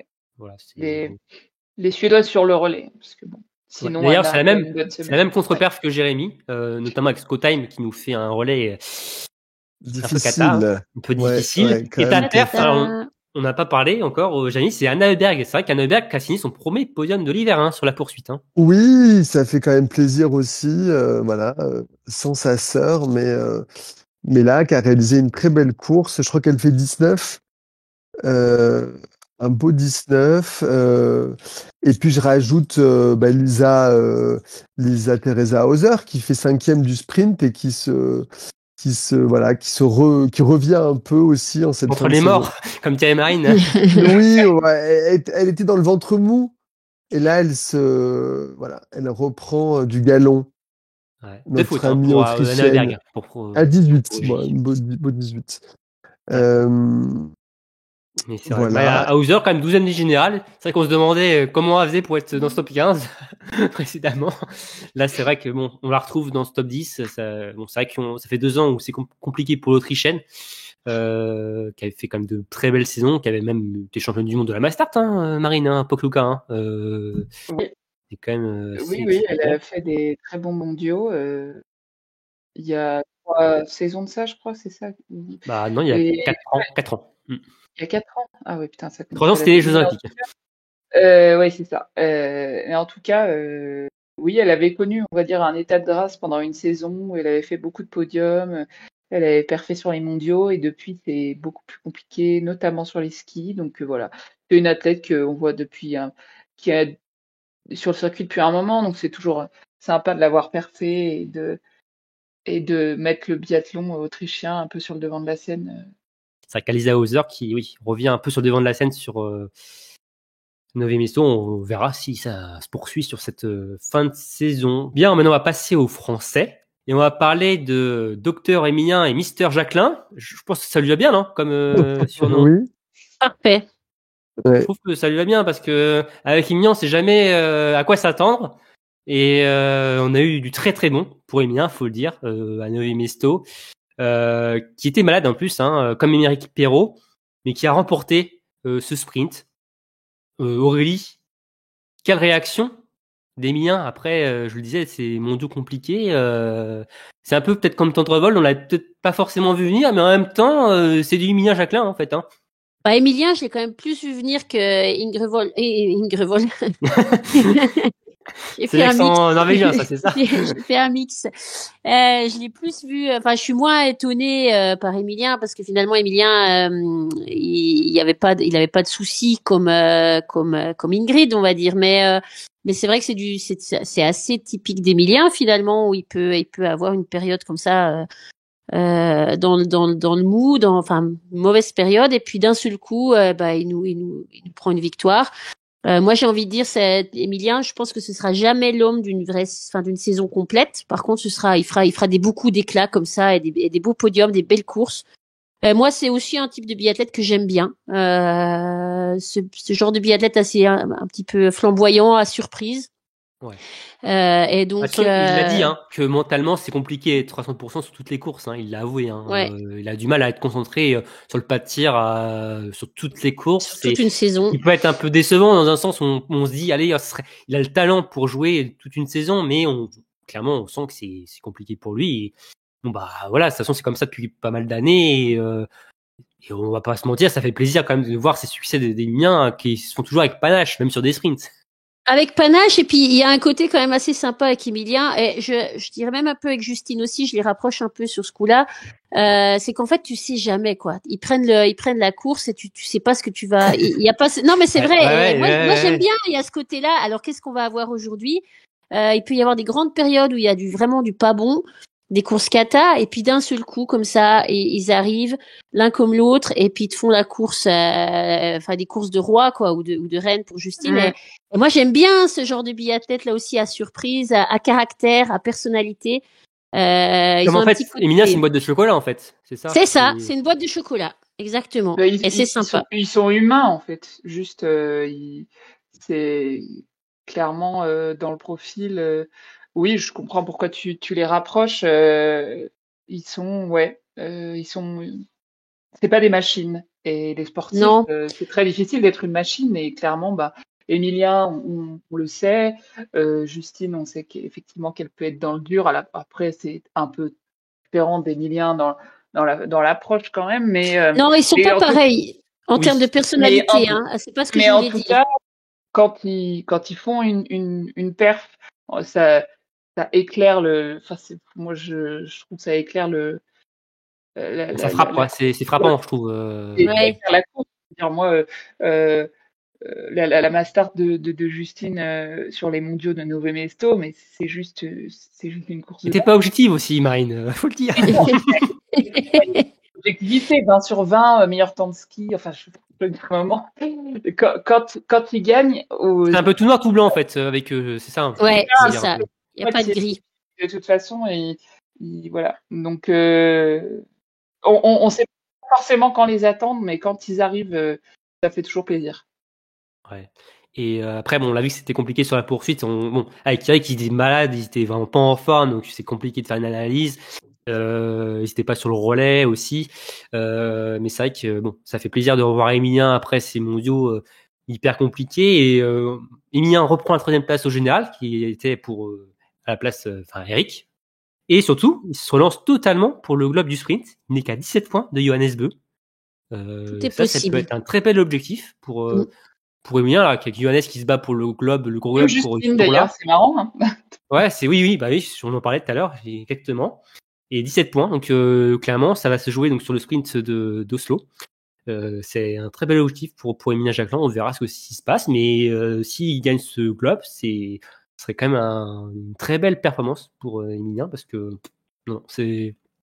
ça reste une belle saison quand même pour Emilien, faut le dire. Hein. Il y a des hauts et des bas, mais surtout que le sprint, c'est pas son truc. Donc une régularité sur le sprint. Finalement, on le voit sur cette saison, on sent que c'est plus maintenant, on sent plus à l'aise sur des courses peut-être à 2 tirs sur 4. Donc il y a une petite transformation d'Emilien, mais qui quand même a gardé ce qu'il fait de lui depuis le début finalement de sa carrière. Et d'ailleurs, ces 2 victoires sont sur des sprints cet hiver, donc c'est pas anodin non plus. Mais c'est vrai que, et en plus, on a mis un 3e du général, son meilleur classement jusqu'ici, donc c'est une très très belle saison d'Emilien Jacquelin, qui donc n'était pas sur le relais. Et ce relais, on va en parler. 13 ans après le dernier globe, les Français donc l'ont remporté. Ils ont mis fin à 7 années de domination dans ce classement des Norvégiens. Est-ce que pour vous, c'est une sensation quand même que les Bleus remportent ce globe, en remportant les 5 courses en plus? Non, mais c'est énorme. Oui, c'est un grand chelem, et c'est vraiment difficile vu le niveau des Norvégiens individuellement et en relais. Et on parlait des dernières saisons de l'écrasante supériorité. Là, d'avoir gagné chacun des relais, je pense que on mesure pas encore une performance majuscule avec en tout 8 biathlètes, 7 ou 8 biathlètes qui ont été mobilisés, donc pas toujours la même équipe, mais tout le monde a répondu présent, et franchement, c'est génial. Ouais. On en parlait, Aurélie, mais on sent qu'il y a un collectif qui se crée. Enfin, on en parle souvent au foot, d'ailleurs, que des fois, t'as peut-être pas forcément les 11 meilleurs joueurs sur le terrain, mais qu'en fait, collectivement, ils sont forts ensemble. Et c'est totalement ce qu'on ressent en fait dans cette équipe. Alors je dis pas que c'est des peintres, évidemment, mais c'est il y a quelque chose qui se dégage de cette équipe collectivement. Ouais, je suis d'accord avec toi. Il y a un collectif, exactement ce que tu viens de dire. Il y a un collectif qui marche cette fois-ci parce que ça peut être l'inverse. T'as de très bons athlètes mais qui marchent pas ensemble pour différentes raisons. D'ailleurs, on l'a vu avec les Françaises ces dernières années aussi, qui n'y arrivaient pas au moment où il fallait, alors qu'elles avaient des super athlètes. Hein, et exactement. Et parfois, il y a, je sais pas, il y a de la chimie qui se crée entre les athlètes où ça fonctionne bien. Moi, je le trouve ça totalement, mais vraiment pour le coup totalement. Alors, j'ai vu chacun des relais. Hein, je sais qu'ils ont gagné tous les relais cette saison, mais je suis totalement improbable, quoi. J'aurais jamais. Mais alors, j'ai fait trop de podcasts parce que j'ai l'impression de dire ça à chaque fois. Mais c'est vrai que j'aurais jamais pu croire, mais un instant qu'ils allaient gagner tous les relais de cette saison en pré-saison, oui, quoi. Faut être honnête, oui. Clairement, c'est incroyable. Les deux dernières saisons, les Norvégiens ont gagné tous les relais en Coupe du Monde. Incroyable. Alors qu'ils ont gagné 1 ou 2, bien sûr, évidemment, à la limite 3, mais tous les relais de cette saison, c'est un truc de fou. Alors, je pense qu'ils ont un peu bénéficié aussi du petit. Les Norvégiens allaient un petit peu moins bien, mais même au-delà de ça, ils ont fait des très beaux relais, quoi. Ils ont pas démérité, ils ont pas gagné par chance. Ça reste une performance de dingue, ouais. Il y a peut-être encore un incroyable, quelque chose de plus historique qui va se faire. C'est la Coupe des Nations. Ça, c'est encore plus incroyable parce que ça se fait encore sur plus de courses. Les Français sont en tête, 184 points d'avance sur la Norvège. Il me semble que la France n'a jamais gagné ce classement. La Norvège surdomine ces dernières années ce classement de la Coupe des Nations. Il reste 4 courses à prendre en compte. Le sprint de Dolman Cohen, l'individuel de Pokluka et les 2 relais mixtes de Pokluka aussi. Les points sont divisés par 2 entre les femmes et les hommes pour la Coupe des Nations, pour les relais mixtes. Et 184 points, c'est pas une avance colossale, mais c'est quand même un bon petit matelas. Marine, quand même, on en parlait déjà tout à l'heure, mais gagner la Coupe des Nations serait peut-être encore plus fort, peut-être même que gagner le club du relais. Je sais pas ce que t'en penses. C'est quand même oui. Bah, c'est ce qu'on disait pour les filles, que c'était plus important par rapport au quota, etc. Mais même au-delà du quota, hein, même tu vois la portance du collectif, je veux dire, sur autant de courses. Ah oui, non, mais c'est sûr que ça montrerait la régularité du collectif sur la saison et la régularité du collectif au-dessus de celle de la Norvège. Donc c'est vrai que ce serait, enfin, côté masculin, ce serait hyper fort. En côté féminin, c'est très fort, mais l'adversité est quand même moindre. Mais côté masculin, ce serait oui, assez incroyable et personne, enfin, on aurait parié là-dessus en début de saison. Mais attendons le verdict quand même. Oui, ce n'est pas fait, mais on attend aussi une aide des Françaises, comme je le disais, sur le relais mixte aussi, qui peuvent aider justement les hommes à remporter ce relais des nations. Alors que les Françaises, elles n'ont pas forcément besoin des hommes, vu l'avance qu'elles ont dans ce classement, on le disait tout à l'heure. Mais ce serait quand même un authentique exploit quand même que les Français gagnent les 2 classements collectifs. Ce serait tout à fait incroyable. Et d'ailleurs, on parlait donc des relais. Il y a aussi 2 hommes qui sont distingués sur ce relais, mais aussi sur ce week-end. C'est Emilien Claude et Oscar Lombardo. Marine, c'est quand même, on en parlait souvent aussi. Enfin, on se disait, c'est comme compliqué, ils font l'ascenseur, ils n'arrivent pas à s'imposer sur cette Coupe du Monde. Ils redescendent quelques semaines en IBU Cup où ils performent, mais ça suffit pas forcément pour prendre la place d'Antonin Guigona. Alors Antonin, il est devenu jeune papa il y a quelques jours, il sera pas du côté de Pokluka. Oscar Lombardo donc était présent à Nové Mesto et on a parfaitement profité. Oscar, sa meilleure perf de Coupe du Monde sur la poursuite avec un top 10. Emilien Claude 8e du sprint. Je le disais, des relais aussi incroyables de leur part. Marine, c'est quand même on parle souvent du collectif bleu, de ce qui arrive derrière après, ça manque de relève. Alors je dis pas que c'est bon, ça y est, ils vont tout casser, mais ça fait quand même plaisir à voir ces 2 athlètes se performer sur la Coupe du Monde. Oui, bah justement, je pense que tu as bien résumé le fait que voilà, Antonin soit quand même un peu sur la fin. On sait pas, on va pas faire de pronostics, mais est-ce qu'il continuerait encore une saison de plus maintenant qu'il est papa? on sait pas, mais si c'est pas le cas, en tout cas, on a Oscar et Emilien qui est quand même déjà un peu plus installé cette saison, Oui. qui sont capables de prendre le relais et que c'est important parce que c'est vrai que les mondiaux juniors ont été fructueux côté masculin, junior et jeune, mais Jeune, on est, surtout. Junior, c'était un peu plus compliqué.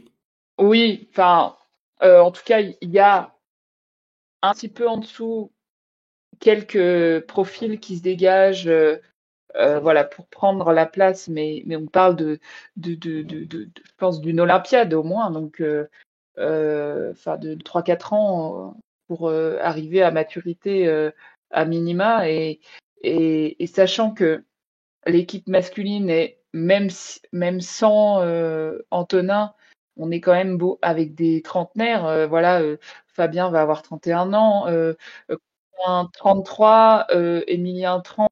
En plus, lui, il a laissé sous-entendre qu'il savait pas s'il continuerait après les Jeux de 2026. Donc, c'est bien de savoir qu'il y a quand même, en plus d'Eric, deux jeunes qui peuvent tenir bien la baraque à côté, même si on n'en est pas du tout au stade de faire des podiums à toutes les courses, etc. Mais en tout cas, de rester en Coupe du Monde et de prendre de l'expérience, et bon, pour Emilien qui a déjà fait un podium, et Oscar, voilà, de pérenniser sa place, c'est très important. Sinon, alors, je le disais, il y avait Eric.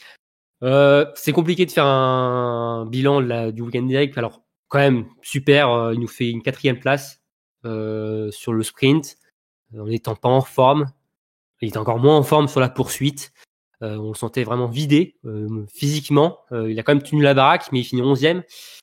C'est quand même un bon week-end pour lui. Il redescend du 4e du général derrière Emilien Jacquelin, donc toujours dans le coup, hein, forcément pour jouer ce top 3. Fabien, c'est que la déception quand même française sur les courses individuelles, qui a fait 20e et 18e. Donc c'était décevant de ce côté-là, qui s'est quand même bien rattrapé, faut le dire, sur le relais, hein, qui fait un super relais qui permet à l'équipe de France de recoller à la Norvège, hein. Donc non, top de ce côté-là. Et Quentin, on va quand même en toucher un peu plus de mots quand même. Aurélie, Quentin, alors Marine qui se disait ça qui Emilien, on sait pas s'il va continuer jusqu'en 2030. Quentin, lui, on a l'impression qu'il va continuer jusqu'en 2090, hein, j'ai l'impression. Ah bah oui, Quentin, Quentin, il lâche pas sa place, et puis Quentin, finalement, il revient toujours. Après, pas qu'il était mal, mais je trouve qu'on a un peu éclipsé parce qu'on a beaucoup parlé d'Emilien, et puis finalement, il a pas fait de podium, Quentin, mais il a quand même fait un très très beau week-end avec une 4e place, une 7e place sur le sprint. On peut regretter quelques balles perdues quand même sur la poursuite où il aurait pu. Ça paye pas, quoi. C'est dommage. Ouais, ça paye pas, voilà, c'est ça. Mais il fait un très très beau relais. On en a parlé tout à l'heure. Donc non, il a fait un excellent week-end. Je trouve qu'il passe un peu. C'est un petit peu Quentin aussi. Je trouve qu'il passe un peu souvent. Il est souvent dans l'ombre de quelqu'un. Ça a été sa croix qu'il a portée à être dans l'ombre de Martin pendant très longtemps. Là, il fait un bon week-end, mais il reste un petit peu dans l'ombre de la victoire d'Emilien, finalement. Et sur le relais, par contre, là, il a pris la lumière, là. Ah, par contre, sur le relais, il était flamboyant. Là, il était royal. Mais c'est vrai qu'il peut être très content de son week-end et ça promet une belle fin de saison. Je trouve qu'il revient quand même assez en forme, là, sur cette fin de saison, Quentin. Comme finalement, Justine, tu sens que ils sont tous les deux en forme à ski et qu'ils peuvent saisir les opportunités, tu vois, malgré quelques fautes, pour aller chercher ça des peut podiums, le faire, quoi. ouais, ça peut marcher. Après, c'est encore une fois, les cartes sont dans leurs mains eux aussi, hein. Il suffit ils mettent les balles dedans, ils peuvent faire de très très belles perfs, quoi. Ah bah clairement, Quentin, ça joue dans les skis de Johannes. Exactement. Et puis sur le relais, il fait flancher Johannes. C'est quand même à noter aussi. On en a déjà parlé, mais c'est incroyable quand même. Enfin, franchement, waouh. Enfin, certes, je me suis dit, il va le plier, mais quand même, de le vivre en direct. À ce point-là, quoi. Et puis, vraiment, c'était une masterclass. C'est un cas d'école, c'est un truc à étudier dans les écoles de biathlon. Regardez le dernier relais de Quentin. Voilà, quoi. Et donc, voilà, très très beau week-end de Quentin. J'ai rien de plus à dire. Il nous a fait un une belle fin de saison. J'espère qu'il va se mobiliser là sur les 2 dernières étapes et. Ça serait décevant qu'il fasse pas de podium au vu de sa forme quand même. Et remonter sur la boîte, ce serait vrai que ce serait chouette. Très plaisant qu'il a cherché une dernière victoire cet hiver au moins, et c'est vrai que il peut encore remonter au classement, hein, Quentin. Alors on n'avait pas fait un point, c'est vrai que pour les autres Français, mais Quentin est 8e du général. Il y a une grosse centaine de points de Emilien Jacquelin qui est 3e, donc pourquoi pas. Hein. Ouais. Et Fabien qui est 10e du classement, Emilien Claude qui est 21e. Donc quand même, c'est bien installé dans le top 25. Ça, c'est quand même une bonne info, je trouve. À voir, qui sera donc sur la Mastart de dimanche à Pocluca. Donc c'est comme 4 Français encore dans le top 10. Ça montre quand même que le collectif est présent des Ligues de France. Et puis c'est ça. Et juste rappelons pour Quentin que l'an dernier, il finit 16e du général et il fait aucun podium pendant la saison. Sauf la Mastart des mondiaux. Des mondiaux, mais hors Coupe du Monde. Mondiaux, oui, exactement. Donc là, il fait quand même une saison en grande progression, donc ça augure de bonnes choses pour la suite, quoi. Ouais, c'est vrai. Quentin, de toute façon, on sait qu'il lâche rien. Il ne lâchera jamais rien, Quentin Fillon-Maillet. Non. C'est ça qu'on l'aime. C'est pour ça qu'on l'aime. Oui, c'est pour ça que c'est un athlète qui se démarque aussi de ce côté-là. Voilà. Je sais que ça plaît pas à tout le monde, pour être honnête aussi, mais moi j'aime bien. Je trouve que Quentin est, je l'ai déjà dit, mais que c'est un athlète sous-côté. Quentin Fillon-Maillet, beaucoup apporté au biathlon. Je pense que beaucoup l'oublient de ce qu'il a fait ces dernières années sur les relais, même à titre individuel, sur une saison où il a gagné le Gros Globe. Johannes ou pas, il l'avait complètement mérité. Il a pu jouer sur les 2 tableaux, ce que n'avait pas fait Johannes. Ouais. Je trouve qu'on lui a enlevé beaucoup de mérite par rapport à ça, et non, Quentin, c'est aussi un personnage, quoi. C'est pas une souris grise, c'est aussi un personnage du biathlon. Il a son caractère, est totalement différent de. On l'aime ou pas, c'est quelqu'un qui a marqué, marquant, c'est la tête qui marque. C'est ça. Voilà. Ouais. Exactement. Tout à fait d'accord avec toi, Aurélie. Bien, on a parlé des Français. On va parler de cette lutte au général quand même. Il n'y a pas de Français qui jouent le Gros Globe, malheureusement, ils sont trop loin, hein, même s'ils sont 3e et 4e. Mais donc, maintenant, Johannes a récupéré son dossard jaune, j'ai envie de dire. 5 points devant Sturla Holmgren. Alors, je sais pas vous, mais moi, j'ai quand même le sentiment que c'est quand même Johannes qui a les cartes en main. Alors, certes, il est en tête, hein, c'est peut-être facile à dire, comme ça. Mais on sent que, finalement, peut-être un peu comme Lou, dans la dynamique, finalement, même en temps de ski, ce qui compte peut-être le plus dans cette dynamique positive. On sent que Johannes a peut-être repris la main dans cette lutte au général. Aurélie, qu'est-ce que tu en penses ? Comme tu dis, je pense qu'il a récupéré son précieux là en or, enfin en jaune, on va dire. Et puis il a l'air quand même d'y tenir. Après, je pense que ce tour-là, il a quand même pas lâché l'affaire. Et de la même pour Lou Preuss. Moi, j'espère un duel épique jusqu'à la fin. J'espère aussi que ça va se jouer sur la dernière course, que tout sera possible encore sur la dernière course. Mais t'espères une victoire finale pour Johannes, hein, tu nous l'avais dit. J'espère une victoire finale pour Johannes, parce que pour la beauté de cette fin de carrière. Voilà, c'est ça, pour la beauté de cette fin de carrière, comme j'espérais pour Martin, pour sa fin de carrière aussi. Mais après, Sturla n'aura jamais démérité non plus. Je serais pas triste si Sturla ou fâché si Sturla l'emportait. Ça reste un compétiteur de haut niveau contre Johannes. Ce serait beau quand même que Sturla gagne face à Johannes, alors qu'il a tout le temps fini. C'était tout le temps, on l'a surnommé souvent le Poulidor. Exactement. Ouais. Ce serait beau et triste en même temps. Enfin, ce serait curieux après, finalement. Je pense, de ce qu'on a compris, de toute façon, Johannes, qu'il remporte ou pas le général. Je pense qu'il s'en fiche. Hein. Il joue plus. Je pense qu'il joue il court pour se faire plaisir là. D'ailleurs, on le voit. Hein, il a pas du tout la même. Enfin, je sais pas. C'est pas le Johannes conquérant ou. Il y a pas autant de tension qu'en 2021, clairement. Non, voilà. Après, il y avait quand même pas mal de tension entre Johannes et ce tour-là. Alors, il s'était pas non plus en train de se frapper, hein. Mais on sentait que Johannes était vraiment très perturbé par cette concurrence qui était quand même nouvelle, hein, faut le dire. Il a pas vu venir. Personne n'avait vu venir. Là, on est quand même à un stade différent de leur carrière déjà. C'est plus relax, hein. C'est plus relax. Je pensais sur là qui a plus la pression pour le coup. Ah, clairement. C'est lui c'est lui qui est le challenger quelque part et c'est lui qui a plus. Johannes, il a tout gagné. Finalement, il a pas grand chose à perdre à part un dernier grand globe. Mais Sturla, lui, ça fait longtemps qu'il court après. Donc, parce qu'en plus maintenant, Johannes il peut plus dépasser Ole Nurmjondalen avec ses 95 victoires. Il a plus ça à aller chercher. Alors il peut y aller encore, hein. Et ça semble quand même compliqué. Il peut pas aller chercher le record de globe de Martin aussi, les 7, l'égaler aussi. Donc voilà, on va dire, si on doit aller chercher des records, des miettes, on va dire, c'est compliqué pour Johannes. Après, ça reste comme un compétiteur, Rui. Je pense qu'il part pas on remporte pas un gros globe au rabais. Oui, voilà, en se disant, allez, je joue pour, j'y vais, mais j'y vais pas. Il y va pour gagner. Mais enfin, tous, ils partent pour gagner. Enfin, tous, en tout cas, tous ceux qui peuvent le faire. Mais je pense qu'il y va quand même un peu plus dans l'optique de se faire plaisir. Et je pense qu'il est très conscient que c'est ses dernières courses. En tout cas, il le dit à chaque fois.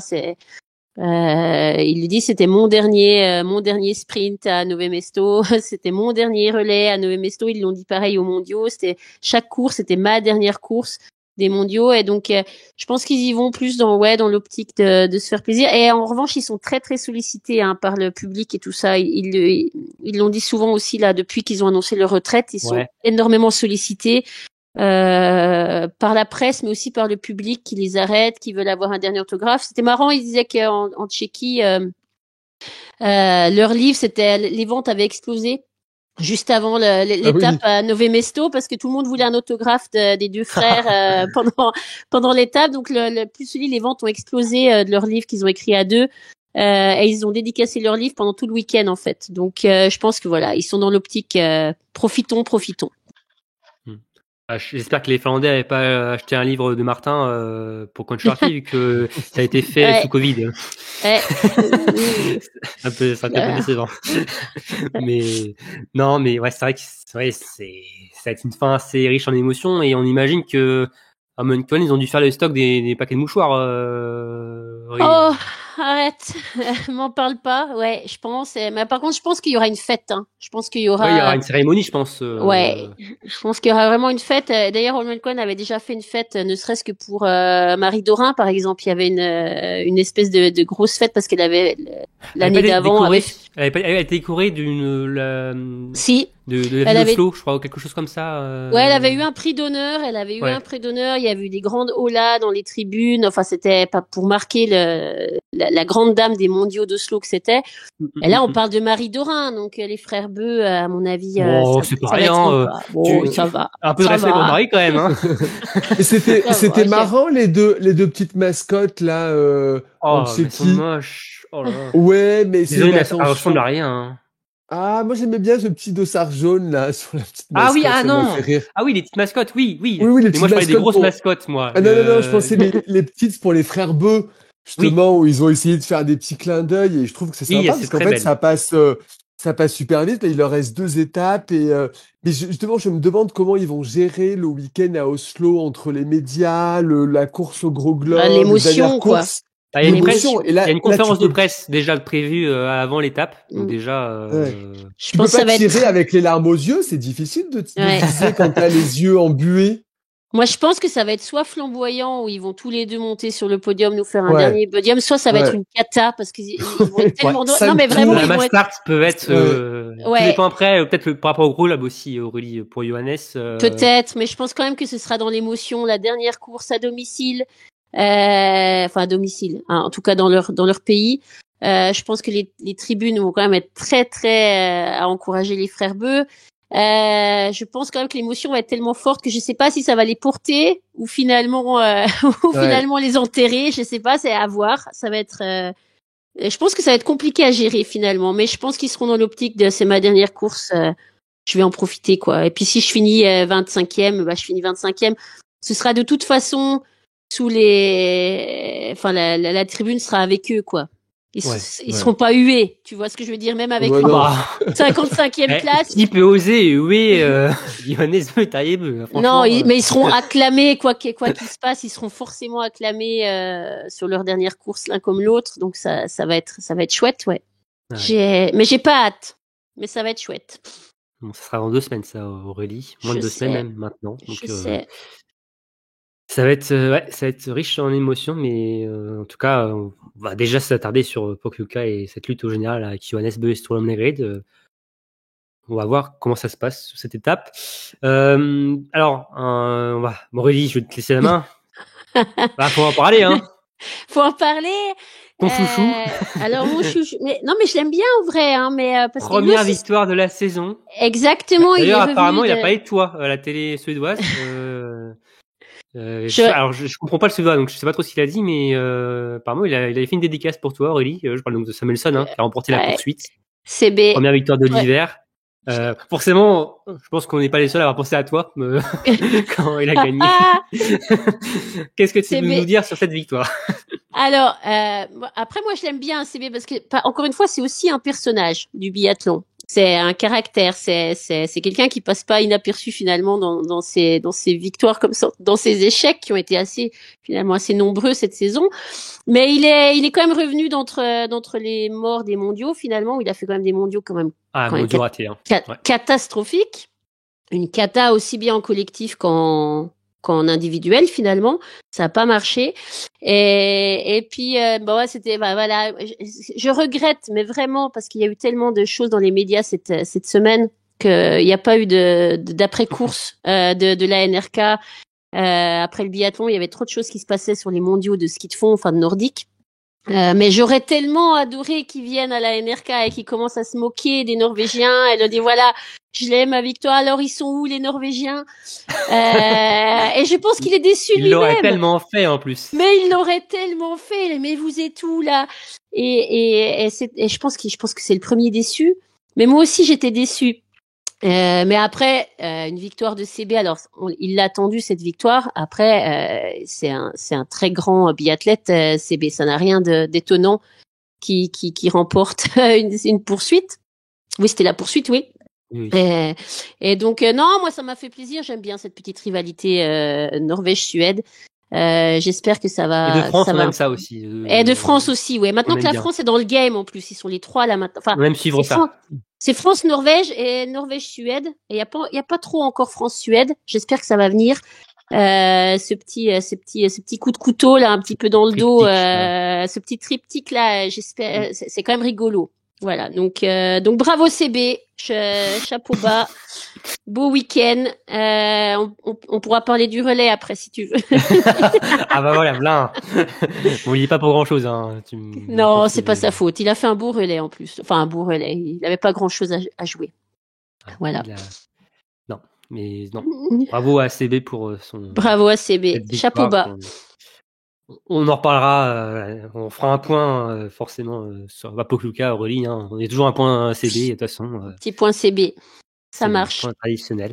Et je voulais aussi parler d'un autre athlète, Marine, Tommaso Giacomel, qui s'arrête pas. Hein. Là, il enchaîne les podiums depuis Antols. C'est vrai qu'il a fait un début de saison très très poussif parce que sur le tir ça suivait pas, mais là il est en feu et tous ceux qui sont très en format ski en ce moment, il promet pour la fin de saison, peut-être que voilà, il va encore nous sortir quelques beaux podiums de sa manche, mais c'est vrai que faudra compter de toute façon sur cette fin de saison sur ceux qui sont en format ski, parce que lui, il est encore très en format ski et quand tu es en format ski, tu arrives sur le pas de tir encore lucide, pas en mode Kuzmina dans le relais des mondiaux, quoi. T'es lucide et donc le tir se passe forcément peut-être mieux que si t'es en galère dans la montée de la neige qui brasse et compagnie. C'est sûr que c'est plus compliqué. Donc voilà, c'est sympa de voir Giacomel. Il est encore jeune, donc il n'est pas du tout à l'apogée de sa carrière mais je pense que sur les années peut-être à venir, il faudra sûrement compter sur lui sur un potentiel gain du gros globe. Hein. Ce serait pas, pour moi, c'est pas déconnant de l'envisager. Ouais. Au JO pourquoi pas au JO, ouais, exactement. Et pourquoi pas même un top 3 cette saison? Parce que on va faire un point au classement parce que on se foutait de moi pendant la saison que j'avais mis Giacomel 3e. Dire oui il avait fait un mauvais début de saison, donc il était assez loin. Mais notre ami Giaco là, il est 6e avec 615 points et il a monté. Alors Emilien Jacquelin est à 694 points, donc il y a plus que 70 et quelques points d'écart entre les deux avec 5 courses. Tu voudrais quand même pas qu'ils dépassent nos Français. Alors, pour ma fierté personnelle, il y a 2 points de vue en fait. D'un point de vue patriote, non. D'un point de vue personnel, pourquoi pas. Mais non. Mais c'est vrai que non, il s'est totalement relancé dans ce podium. Finalement, cette course à la 3e place, c'est Jacomel. Et au vu de cette fin de saison, ce serait pas déconnant de voir Jacomel finalement finir 3e de ce classement de la Coupe du Monde. Mais c'est vrai qu'il fait une 2e partie de saison assez exceptionnelle. Depuis la mass start de RuPauling, il a pas quitté le top 6, hors mondiaux compris. Donc c'est assez hallucinant. Et sinon, la Coupe du Monde que des podiums. Donc c'est assez dingo ce qui nous fait Jacomel, et on a hâte de le voir, oui, l'année prochaine, s'il continue comme ça, sans les frères Beu en plus, en UNS surtout, oui, ce sera un client potentiel pour jouer le Gros Globe, à n'en pas douter, et ça fait plaisir de voir un Italien aussi jouer le Gros Globe. Du côté des hommes, on est beaucoup habitué à voir un Norvégien, Français ou Suédois. Donc c'est très sympa de voir une autre nation aux avant-postes, notamment chez les hommes. Chez les femmes, c'est beaucoup plus j'allais dire beaucoup plus varié quand on voit qu'on a 4 Françaises dans le top 5. Je sais pas si on peut dire que c'est varié. Mais en tout cas, sur les dernières années, il y a beaucoup plus de variété. Quand même, faut être honnête, chez les femmes que chez les hommes. Bien, alors maintenant, pour finir, vos performances et contre-performances. Marine, c'est quoi ta performance? La performance, je pense que tout le monde avait envie de mettre celle-là, mais le podium du relais ukrainien, franchement, ça, c'est le genre de On l'a podium pas vu venir, qu'on aime bien. faut être honnête. Alors, on l'a pas vu venir, mais moi, chaque fois qu'il y a une possibilité qu'il y ait une plus petite nation qui aille se frayer un chemin sur le podium dans les relais, je suis super contente et frustrée quand c'est pas le cas et que ça craque. C'est souvent sur le dernier tir où c'est là qu'on voit qu'il y a pas la densité voilà, d'une grosse équipe, mais c'est possible et il faut toujours y croire. Et voilà, les Ukrainiens qui ont quand même des hommes fiables, que ce soit au tir, l'Ukraine, de toute façon, c'est une belle école de tir depuis des années, de toute façon. Oui, bien sûr, mais même sur les skis, ils sont pas largués, quoi. Je veux dire, Pidrouchny fait une belle saison. On a Vitaly Mandzin, le jeune, Doutchenko, c'est fiable aussi. Donc voilà, c'est sûr qu'il fallait aussi que les quelques favoris se craquent. Coucou l'Allemagne. Mais en tout cas, non, un très beau podium. Et puis bon, c'est vrai qu'avec le contexte, voilà, politique, tout ça, chaque podium de l'Ukraine, on voit une émotion, c'est sans précédent, quoi. D'ailleurs, Marine, tu as regardé la main, tu parlais de l'Allemagne, du craquage allemand. Alors pas que sur le relais peut-être, mais globalement. Pas que sur le relais, parce que les meilleures performances des Allemands, que ce soit sur le sprint ou la poursuite, alors c'est pas le même à chaque fois, mais le meilleur Allemand, 19e. Donc bon. C'est une copie de ce qu'on voit cet hiver de toute façon, Marine. Oui, non mais vite que la nouvelle génération arrive là, parce que c'est quand même, c'est. Il y a des jeunes qui sont pas mauvais quand même, on a vu aux mondiaux. Mais oui, non, mais on sait que je me fais pas trop de soucis pour le vivier allemand, que ça va venir à un moment donné, mais ils ont tous à peu près les mêmes âges. On sent que on est sur des plafonds de verre pour beaucoup, Navrat, Kuhn, tout ça, voilà. C'est un peu les mêmes depuis quelques hivers et on n'était pas sur des biathlètes exceptionnels. On sait qu'il y a eu des podiums par-ci par-là pour chacun, mais là, il y a plus de leaders. Il y a des bons biathlètes qui de temps en temps performent, mais c'est plus la grande équipe d'Allemagne. Donc, un renouvellement de génération sera plus qu'apprécié. C'est clair, c'est vrai qu'on a en fait beaucoup d'athlètes du même niveau. On a une dizaine d'Allemands, à peu près du même niveau, mais qui finalement performent en IBU Cup, mais qui sont après arrivés en Coupe du Monde. On voit les limites finalement de ces athlètes sur le circuit mondial. C'est vrai que c'est pas Jojo en ce moment pour les Allemands.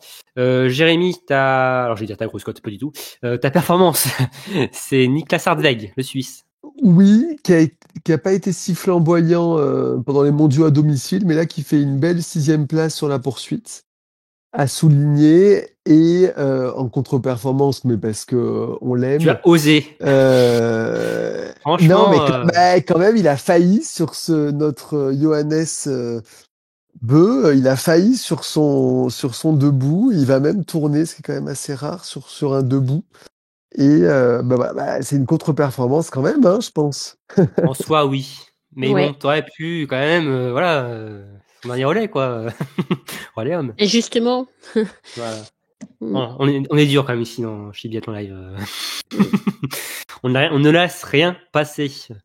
Aurélie, ta perf, c'est le relais ukrainien, c'est ça? Le relais ukrainien, parce que on n'a pas vu plus belle perf finalement ce week-end. Et puis avec, comme tous les arguments que Marine a dit, un budget limité, petite équipe, l'extra sportif et politique. C'était beau de voir ce relais ukrainien arriver en 3e place. Et puis ma contre-perf, alors non, c'est pas CB, mais c'est la Suède quand même. C'est la Suède quand même. Quand même, oui. Comme la Suède, faut quand même un peu de contre-perf. Il connaît des Suédois pour toi. Non, mais enfin le relais suédois, on en parle quand même. On en a pas parlé, mais ils ont tourné 6 fois. Je suis allée voir les articles suédois parce que justement je cherchais une réaction de CB vu qu'elle n'est pas passée à la télé norvégienne. Alors j'ai pas trouvé, mais j'ai trouvé des articles sur le fiasco suédois des 2 relais en fait, mais surtout du relais masculin. Et je crois qu'ils avaient sorti la stat. Je crois que c'est le plus mauvais relais depuis 2000. Donc ça fait 25 ans. Ouais, quand même, hein. Et donc c'est surtout Néline qui a planté le relais, faut le dire, mais bon, ça pas 4 tours de pénalité sur 6, ouais. Ouais, mais bon, les autres, à part CB qui a fait un relais propre, les autres ont pas non plus fait un relais. Alors, c'est vrai que 4 tours de pénalité, c'était déjà bouclé, mais ils ont aussi tourné. Ils sont 3 sur 4 à avoir tourné quand même, faut le dire. Et donc ils sont arrivés combien? Ils sont arrivés quasiment avec 5 minutes de retard, non? Quelque chose comme 42. Ça. Ouais, quand même, on parle de la Suède là, on parle pas de la Slovénie ou d'une petite équipe. On va chez lui en plus là. Non, mais d'une petite équipe qui a pas assez de compétiteurs pour faire un relais fort. Là, on parle de la Suède quand même, qui a quand même qui est pas non plus la grande Suède qu'on a pu avoir, mais qui a quand même des athlètes de haut niveau, qui a quand même eu des belles perfs en nation, en relais dernièrement. Et donc là, quand même, je sais pas comment ils ont fait pour se planter autant. Faut demander à Jesper Néline, je crois. Hein. Ouais, faut demander à Néline. Ouais. Et c'est vrai qu'Néline qui avait fait un bon début de week-end en plus, hein, dans la série des fleurs du sprint.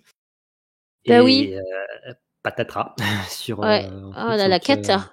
Je sais pas s'ils avaient un problème de. Ouais, je sais pas. Je sais pas ce qui s'est passé. Je crois pas qu'ils savent non plus. Ouais, c'est vrai que c'est une sacrée performance ce relais suédois. Oui, je suis d'accord. Bien, alors c'est fini donc pour la partie Coupe du Monde. Alors on va parler un peu rapidement des mondiaux jeunes et juniors. Alors vous avez tous les résultats sur notre site évidemment, mais la France a réalisé une razzia historique sur ces courses. Il y avait 18 courses. Une moisson de médailles. Ouais, 16 médailles en 18 courses. 6 en or, 6 en argent, 4 en bronze. Évidemment, première nation au tableau des médailles. Alors la Norvège a le même nombre de médailles d'or. Hein. Donc ça s'est joué à finalement la différence d'argent. Mais bon, en total de médailles, on en a 16 contre 10 pour les Norvégiens. Et au final, Amandine Mangeant, je le disais, a été la meilleure française aux mondiaux juniors en nombre de points cumulés sur ses courses individuelles. Donc elle a gagné son ticket pour Oslo. Et sinon, voilà, des performances incroyables pour les Bleus. C'était super à vivre. En plus, c'était diffusé des courses, donc c'était vraiment chouette à voir. En plus, sur un site de Coupe du Monde, donc ça donnait un petit truc en plus, forcément. Toujours rien à voir avec le film, hein, je précise. Mais c'est.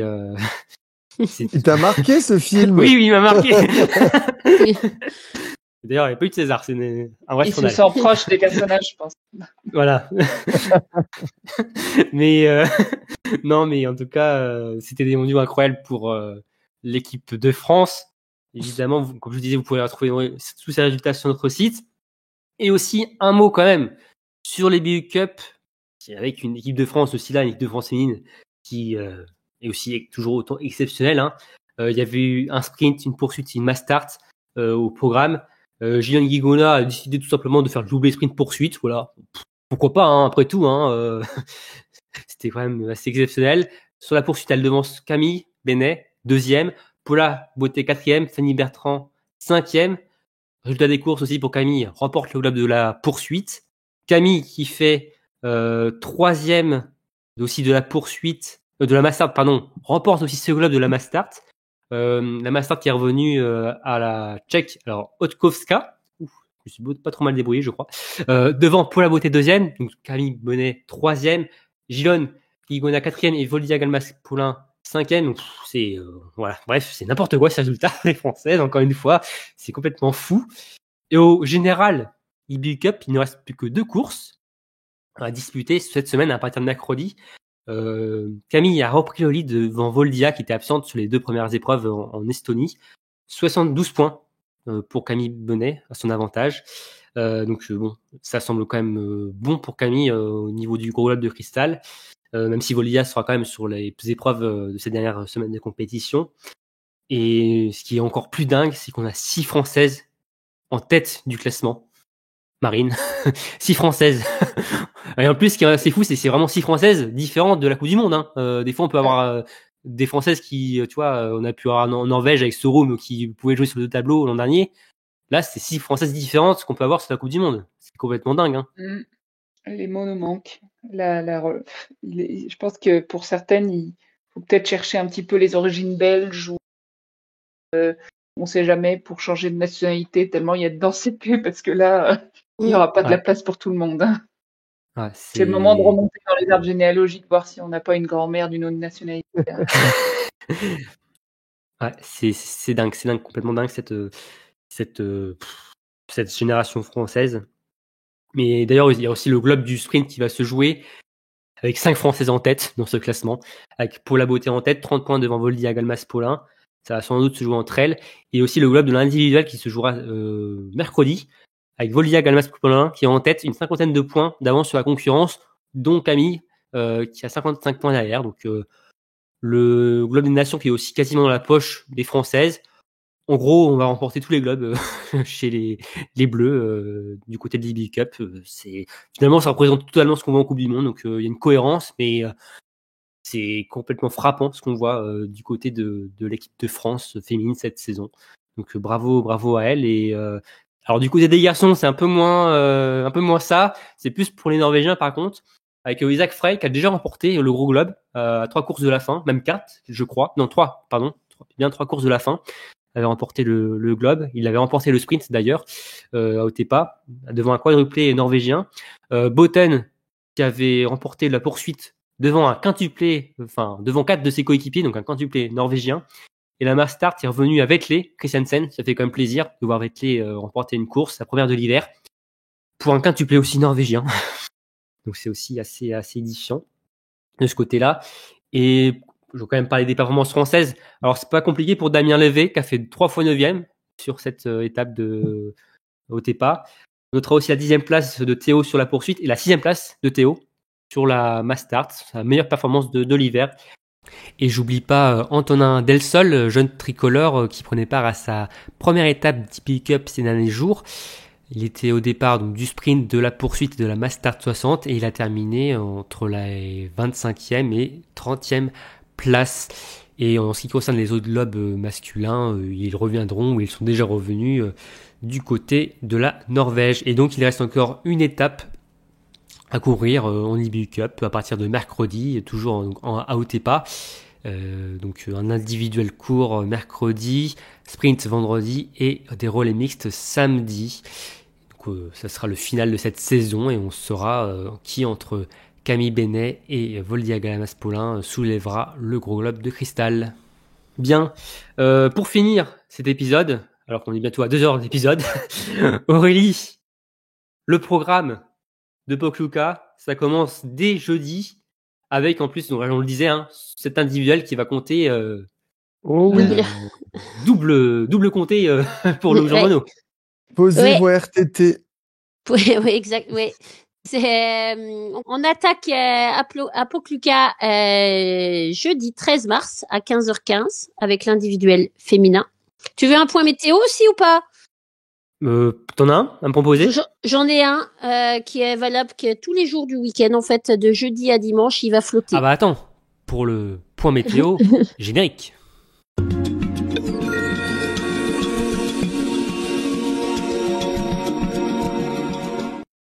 À Pokljuka, le week-end prochain, il va pas faire beau. Il va pas faire froid.